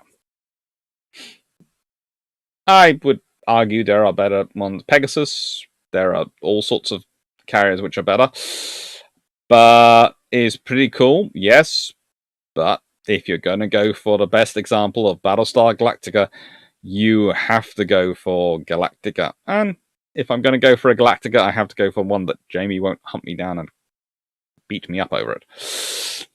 He's Australian. They have kangaroos. For all I know, he could already, if I'd said the wrong one, he would be sending a horde of assassin kangaroos after me.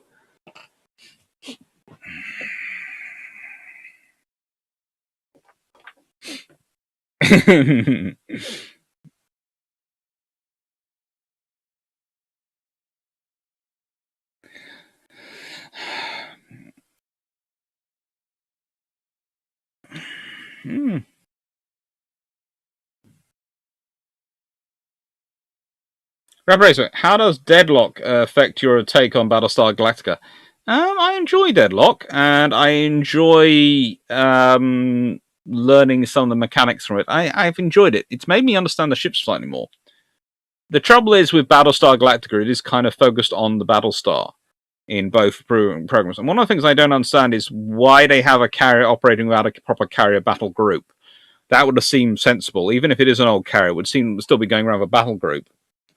Maybe of older ships, but it still have a battle group. But it doesn't seem to have anything other than it on its own. I know it's called a Battlestar, but that just seems a bit silly.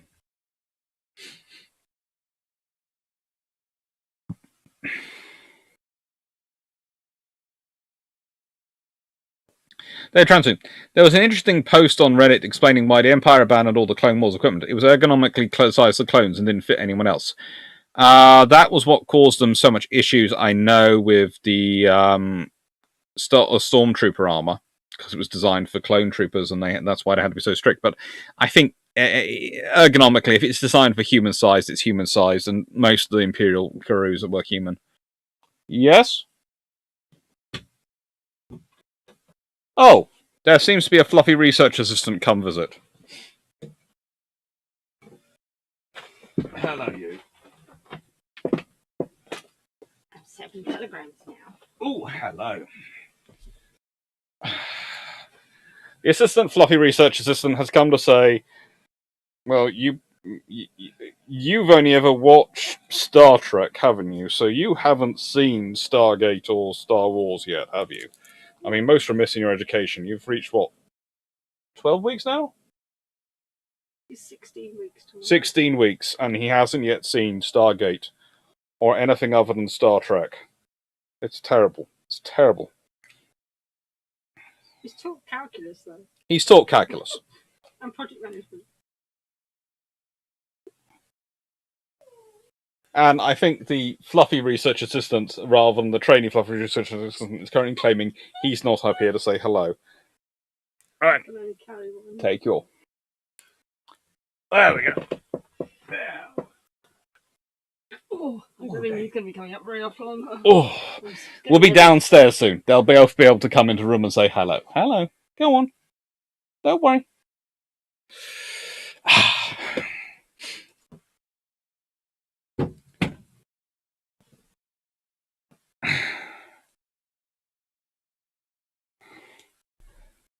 Let's see.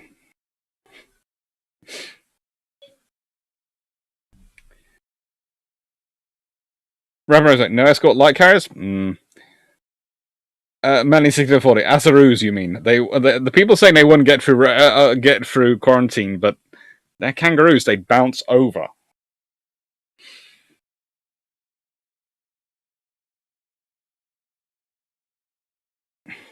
Sci-Fi in general has issues with diverse fleets. Yes, as we've talked over it. The games are often better and far more proportional than the actual programs. Right, Kingsrook, I fear wolverines more than kangaroos. The illegitimate child of a badger and a skunk.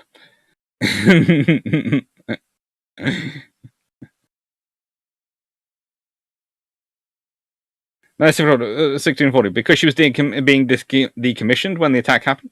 I suppose, but I'd have still thought there would have been other ships there for her decommissioning.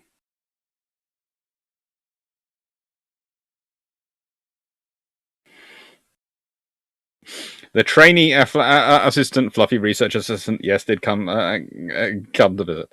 Razor, my daughter wants the puppy. 16 weeks old. Cute.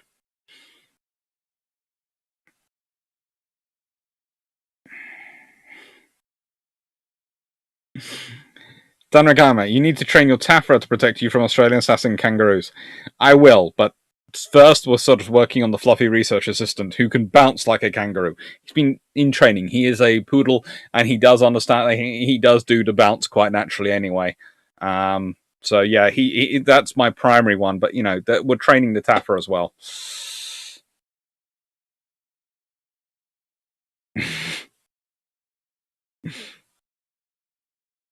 There is that line in episode 4. They can jam all your instruments except your eye. Yes, I can understand having glass windows. I can. But you can have steel come down and protect them. You can use periscopes. There are so many options for things you can do that can allow you to... How do I put this? Protect you. While still being able to have the view.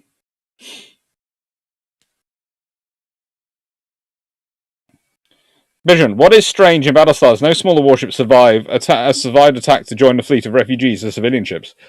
Yeah, you see, civilian ships are managing to survive. Battlestar, which is technically Galactica, which was technically museum ships, survived. No smaller warships seem to survive. And they must have had smaller warships because you can't have a fleet entirely of Battlestars. Because if you did, then more of them would have survived. And I'm not talking just the Pegasus. Although, seriously, the Pegasus can build its own fighters. That's cool.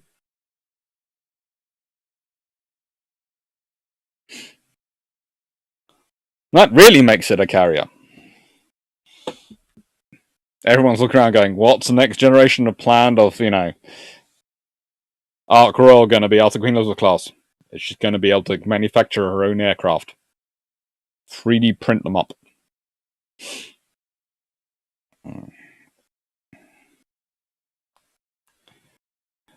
GeoGuy001 destroyed in dock or in their battle groups by Silence. But the thing is, smaller ships tend to be more likely to be wandering around solo. Okay? It's more likely... that is a major capital asset, even if it is decommissioning. The fact it doesn't have an escort with it, even a nominal escort for the occasion, is quite strange. Or at least nearby. The smaller ships you would expect to be wandering around.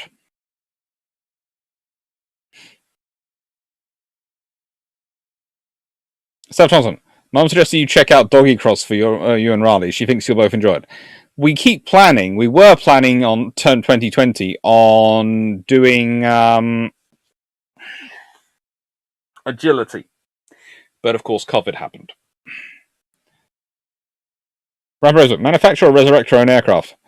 Well, technically Pegasus was manufacturing them. Abazaski, that'll be a modern version of HS Unicorn with plain 3D printer. Oh, that would be cool. Minus 1640. So what you're still saying the WG used Pegasus as the basis for the CV work? Possibly. Undaunted FUD. Special effects was real expensive in the day. That this is the biggest reason for monocentric fleets in sci-fi. True.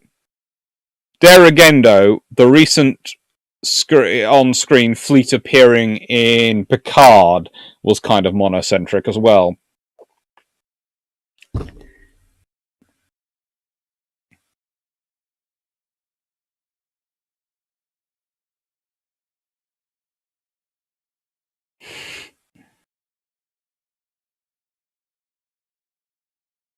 But no, they're interesting.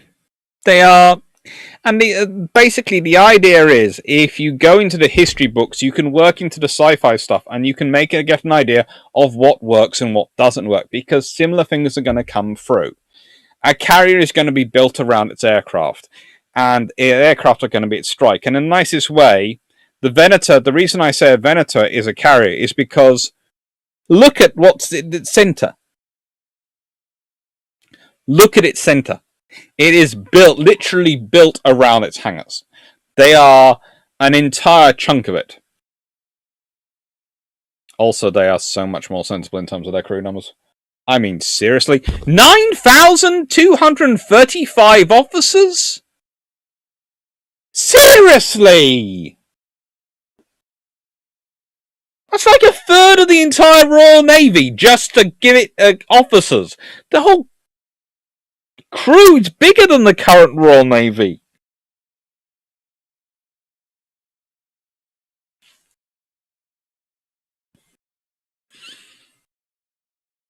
$9,000! Alone, it has more officers than the Venator had crew. Just...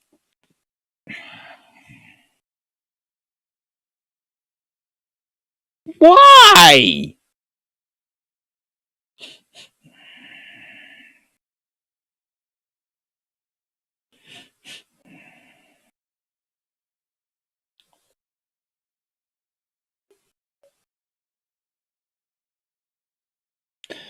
GeoGuy001. Not all surviving military and civilian ships met up at Ragnar in the pilot.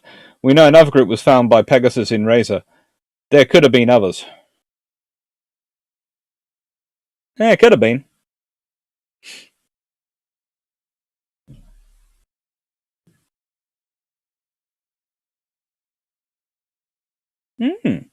Cool stuff, Thompson.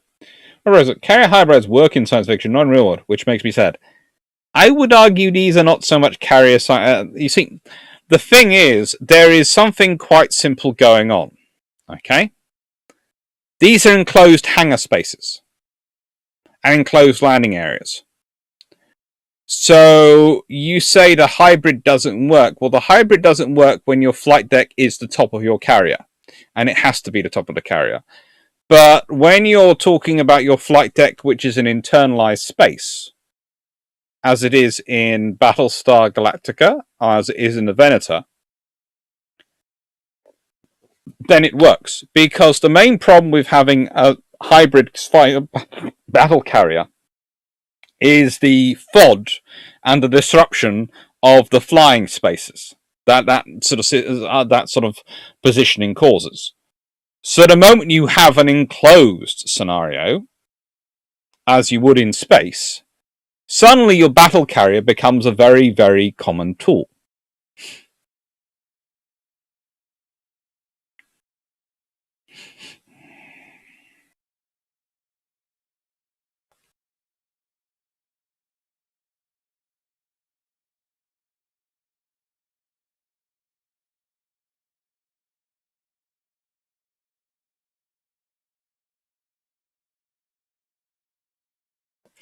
Well, it is a 1,600-meter long ship.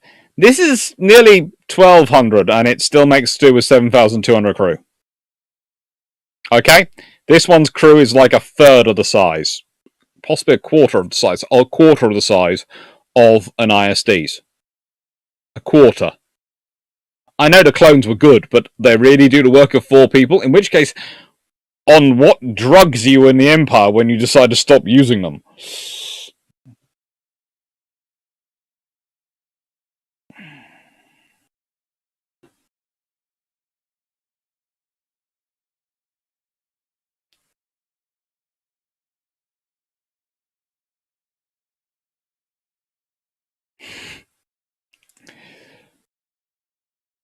Where is it? This means we need carriers with enclosed flight decks. Vision. In Battlestar, an elderly surviving cruiser that didn't get the deadly update could have served series plot by undertaking scouting missions and independent operations. Bingo! That would been quite useful. And, I don't know, providing an extra fire support at one end of the convoy.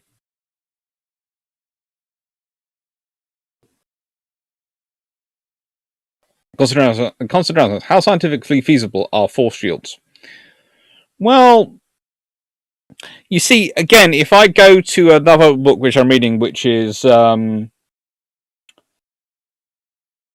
Peacekeepers of Sol, they're using a gravitational-based shield, which would seemingly work quite well because it's based on what is already a naturally occurring phenomenon, gravity, and they have artificially managed to develop it, generate it. You are more likely to get that. What shields are based on electromagnetic energy at their base point, and if they can get it to work, great. Calvin Umbrellas, how come space battles seem so linear in 3D space? Because they are made by humans currently on things which aren't 3D, i.e. camera panning. But again, Battlestar Deadlock, very good for 3D. But the Corvette should be a great ship, but no, they positioned the guns so that one can fire forward and up in that direction, and one can fire down and to the stern. Oh. Don't get me started. This is the trouble with Battlestar, though, is that and the Battlestars are good. They're a good design. Most of the rest of the ships have problems. And I mean problems. This is going via deadlock.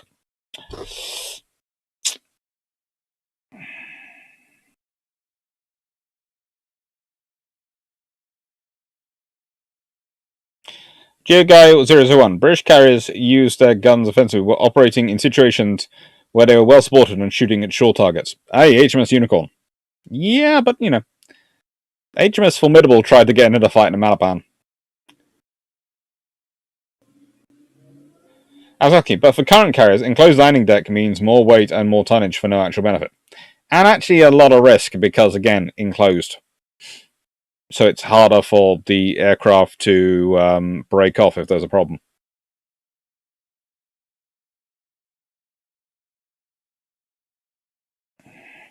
Bruships, that's the problem of most sci-fi. Their numbers don't make any sense most of the time.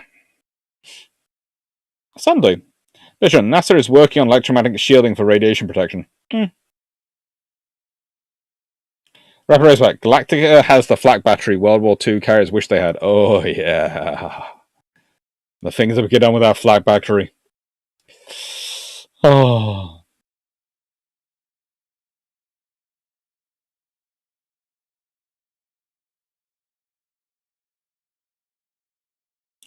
Avian Enterprise. Sadly, I think if Galactica had had an escort, it would not have lasted long because TV, you have something useful and works, and now you must lose it because of part of the plot. Mm-hmm.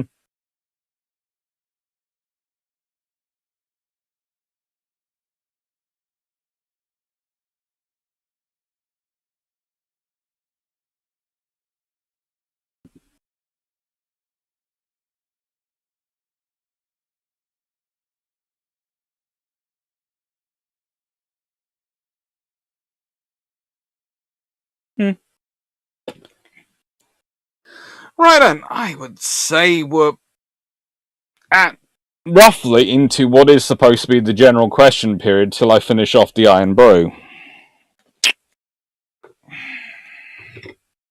So, while I top that up, I'm just going to expand these pictures so you can see more of them. Diddly-dee.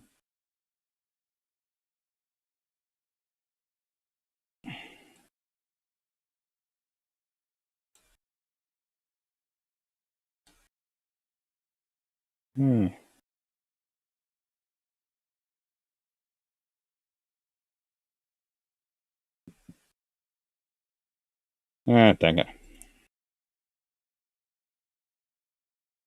And I have a method of dealing with that. $1.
Hello, Ren.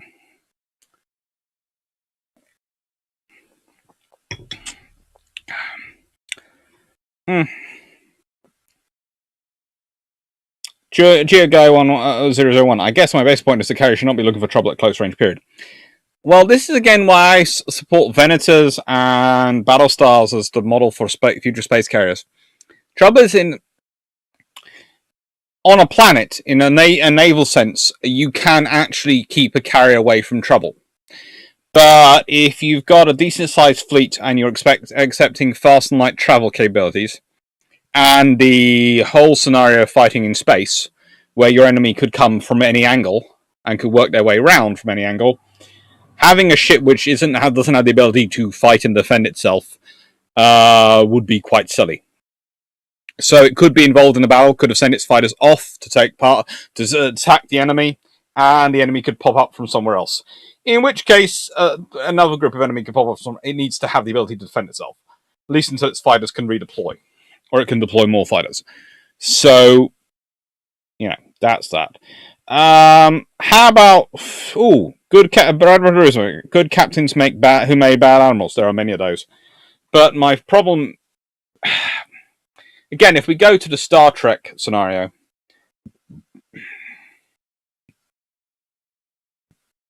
they have whole interesting things missing from their command structure.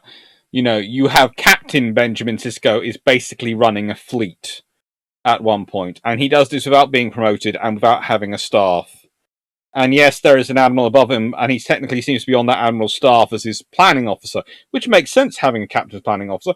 But then he's in the field commanding the whole fleet from the Defiant, making orders, and sitting there going,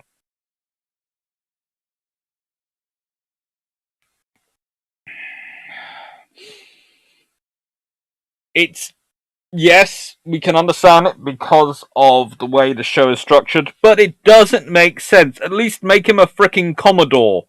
Something. And give him a staff. If he's going to be running... And the whole idea that you have a person captaining a ship while also commanding a fleet at the same time, there is a reason why navies stopped doing that. You have to. It's a very complicated scenario running a ship in a battle, and running a fleet in a battle is a very complicated scenario. Having one person trying to do both jobs is not very sensible.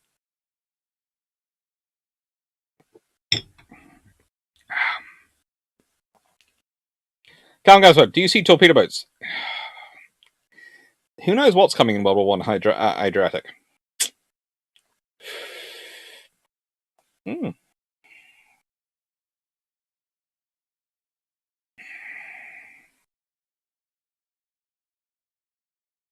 Remember, did Formidable sink the cruiser? No, that was Warspite.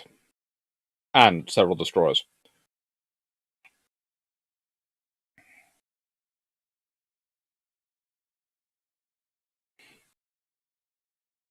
Kingsrook, bad captains made good admirals. Actually, there was a fair number of those. I would argue Mahan wasn't the greatest captain, but he made a fairly decent admiral.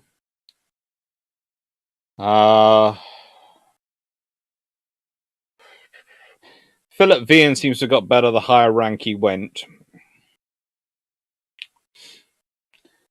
And again, this isn't really that strange, because think about it. Think about what you need from someone to command at a high level and what someone you need to command a ship. To command a ship, you need to have a personal approach. You need to be able to understand your crew. You need to be able to get the best out of individuals. To command a fleet, you need to get the best out of scenarios. And that sometimes means ignoring the individuals or making decisions which you know are going to get those individuals you know killed. Or at least run the high risk of them getting killed. Because it's the way you win the battle. In an ideal scenario, you would never face that decision in combat. But we all know the reality when you start looking at some of the battles in world wars. We're not talking about the wars. We're not talking about Falklands War. We're not talking about the peacekeeping operations. We're not talking about the various conflicts that have been waged for the last 20 years. We're talking about full-on total war scenarios, where you do weigh the odds of survival against the potential of success and what that could give, and you put the people at risk. And you know they have a good chance of not coming back.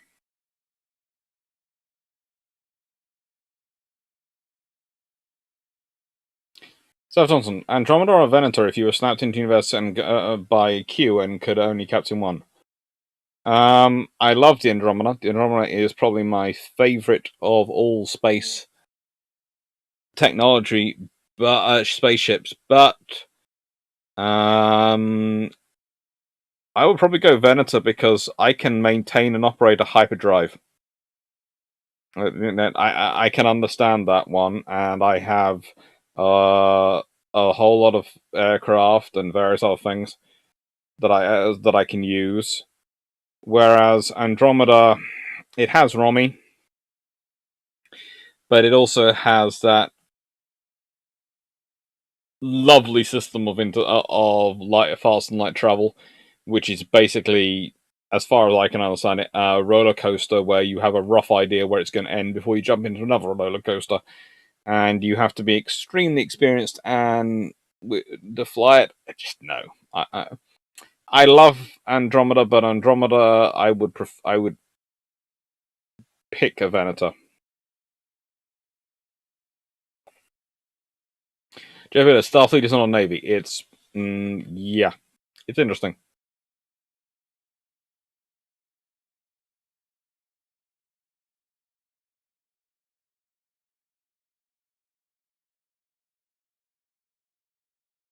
Vision. The Expanse has some interesting bits concerning ranks and uniforms of a terrorist pirate force trying to become a real space navy of real nation.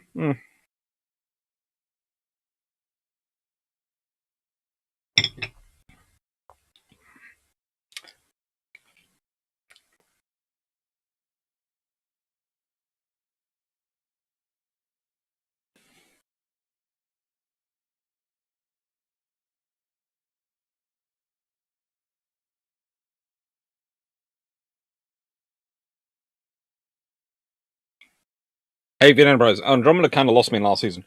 Well, that's because they tried to cram a lot into one season. They had enough for seven. They had enough material for 7 seasons, and then they cut it short to 5. So they crammed 3 seasons into one, and that is what you get. Alrighty. Funny enough, Solo Command by Aaron Allison has an interesting bit touching on the stress of command. Han Solo was a New Republic general having to hunt down an Imperial warlord. Yeah, that would have been fun. Something sci-fi ignores more than gravity. I need oxygen and a way to dump heat. Yeah, radiators. They matter.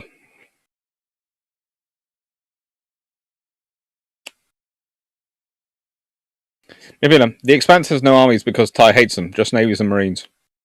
Do you need anything more? Marines, you know. Luke Ratty, continuation from his first one. Funny enough, Solo Command by Aaron Allison has an interesting bit touching the stress of command. Han Solo was a New Republic general having to hunt down an Imperial warlord. And in it, he laments that he has to make decisions to beat the enemy, but no matter how good those decisions are, some of his people he has to lead and look after will still get killed. Yep.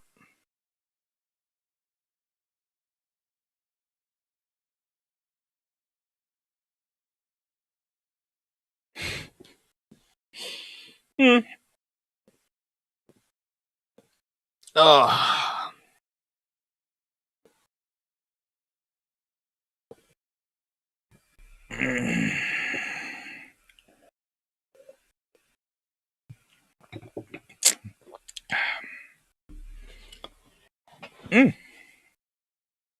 The chat has been top rate today. Staff Thompson just pointed that out, and it has been very good. I've really enjoyed the chat today. Vision. I'm working hard making my Starfleet a more realistic version of the Federation Starfleet, aka an overgunned Coast Guard, with also a real space military in the Earth Space Defense Force as a rival service. Could be interesting. Thomas Godden. Should the Imperial Navy have focused more on lighter ships, small carriers, radars act, and spending money on securing popular support rather than going full turpits?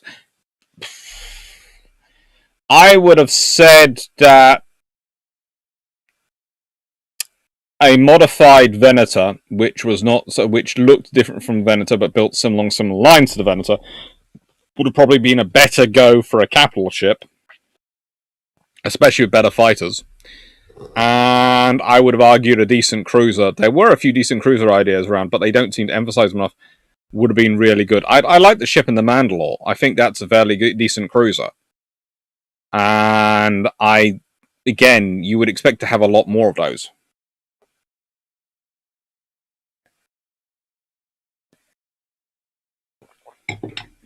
Again, the Imperial Navy seems to be about having control by blasting stuff, not by actually being there. Because if you want to be there, you need a lot more ships. Which means they have to be smaller. It's kind of like someone read the whole idea of presence and that sort of scenario and peacekeeping and then decided we're going to go with a battle fleet. Boris Real, they had a lot of Arquitans. Yes, they were. And I think they were the cruisers. And they were quite good. They just need a lot more of them and slightly up-armed.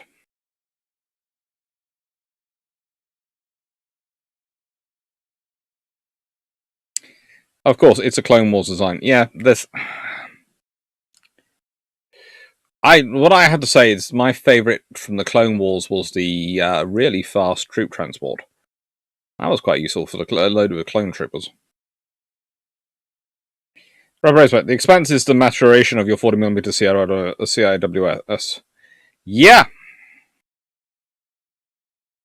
I have seen Rock'n'Santry. Recanatri. I'm mispronouncing her name quite terribly. But she's a very good ship in terms of her design. Although she only has 6, and I would have given her 8. But that's me. Because I'd have thought she has 2 forward and then 2 further back, which can swivel the full 360, and 2 up, which can go to full 360. I would have had those 2 be double mounts. So she'd have had double mounts come out on those ones. Because that would make sense of her having 4 singles and 2 doubles. Resenatre.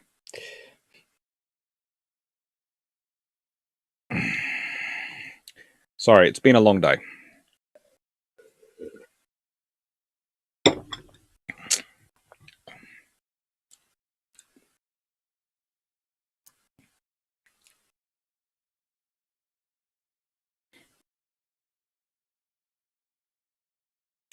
But Rocinatre also gets later gets a railgun. Yes, and torpedoes. So that's sensible to have those, but you know. Oh, really? It's trying to see how many ships did amazing things, and nothing is written about them. There is lots of that in the history.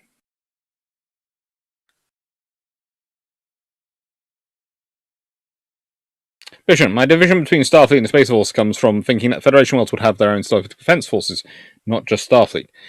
Well, probably some of the more populated ones would. So, and then there's going to be competition between those defense forces as to what can they build. But there again, there might well be limitations on what they can build, and Starfleet might be the ones in charge of enforcing that. So the thing is Starfleet the one allowed capital ships, and the defense forces allowed nothing bigger than a cruiser?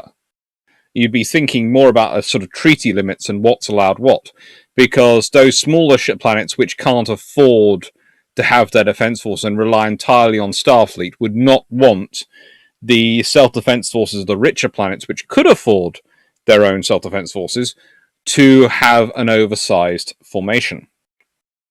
That could potentially be used to threaten and bully them. Otherwise, it would fall apart.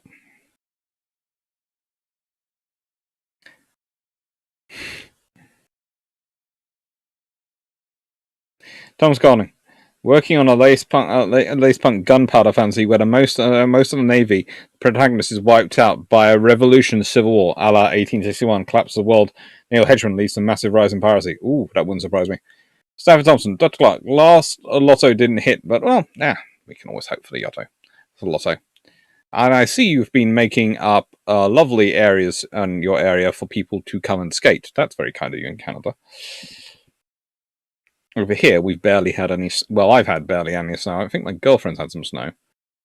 I haven't.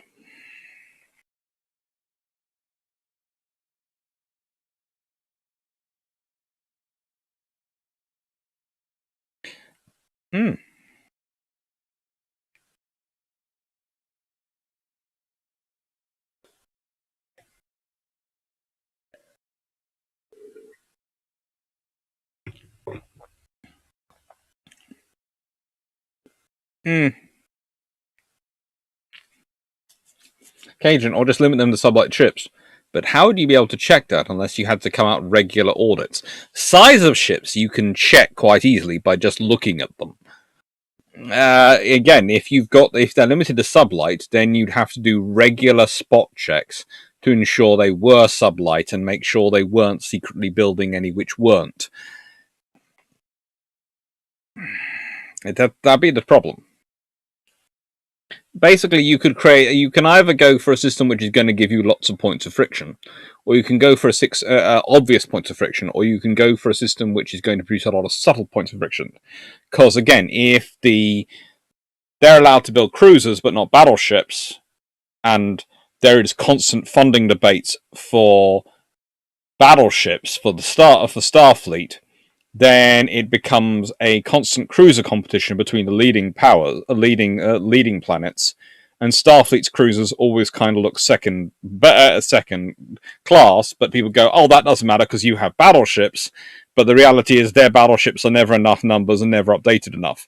So you have a scenario where actually the cruisers of the independent navies are actually stronger and perhaps than the battleships. So it becomes a subtle thing. Whereas if you have it so that they can all, it's only sublight, then you got constant fighting is over spot checks.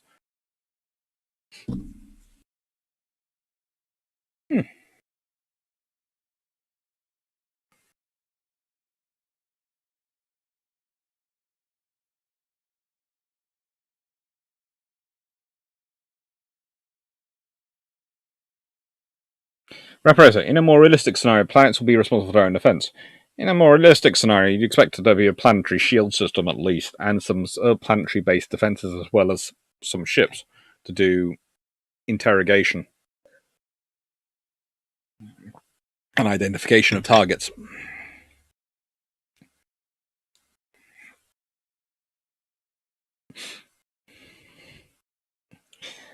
Ooh, I've got about 3 minutes according to my clock, and I'll have been going for 4 hours. And I'm almost out of Iron Brew. So, last few questions. And then I've got to go pack up the house for the night.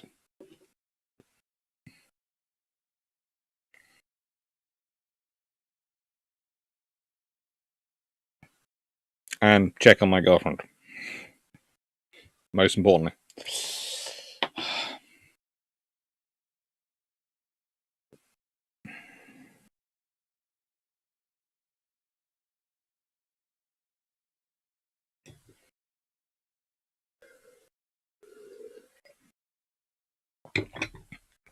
Rapid Razorback. No, not Rapid Razorback. Pigeon. Your concept is sounding a little bit like the Black Fleet series, so you might want to have a look at that. I think there's about 7 books in the series. MKDS, what do you think of a ship in space above and beyond? Ooh, let me remind myself of what the ship looks like.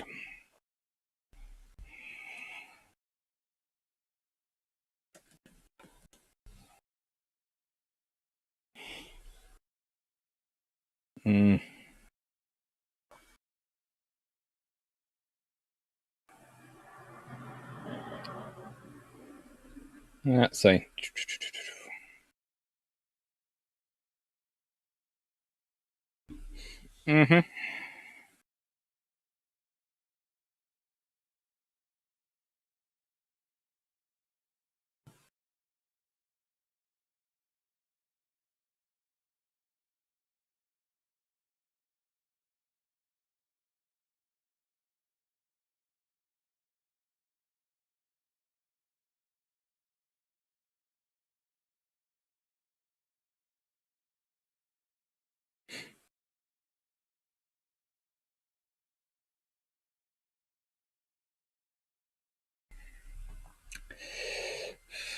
Well, the ships in... I watched this years ago. Can't think where I watched it. I'm not sure if it ever aired on UK television. I think I watched it on YouTube.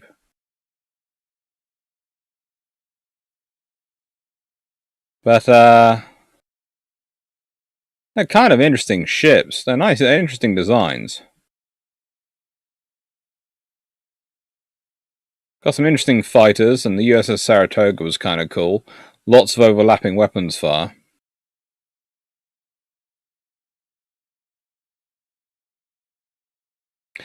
Well, good for a space carrier.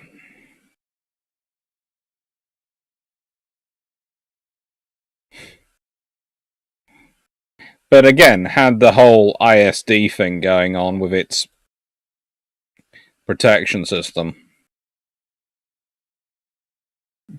And its whole thing sitting at the top just seems a bit absurd.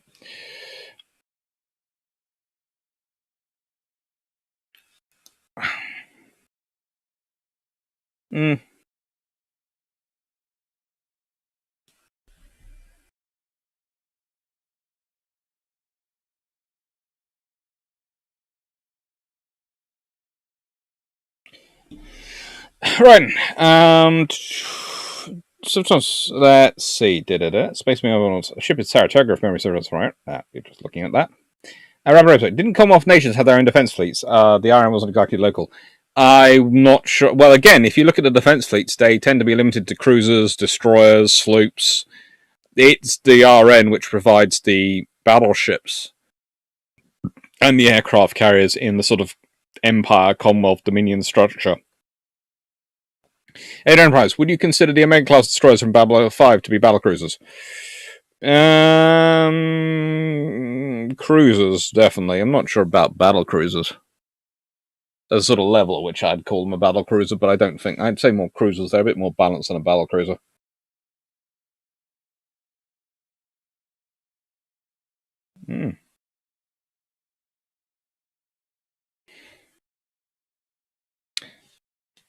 Circle of Death. Hopefully no, it's not a Circle of Death at the moment. Right then. Well, thank you everyone. And I'm now being called to assist, so...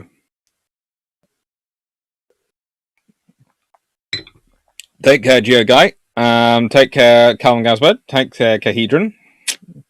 Thank you, Thomas Golding. And Big Brzezinski. Haven't seen you in a while since, so thank you. Surfing Enterprise. Thompson, cool. Neil Woodall. Recommend Black Fleet. Glad I know that. It is good.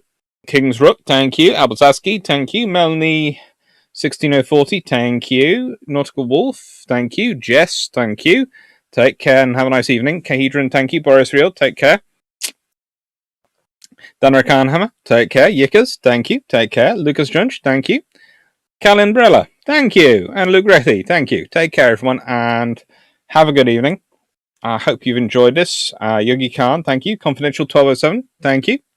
Glad you did. Oh, good night, Dan Freeman, and thank you, everyone. Thank you. Take care.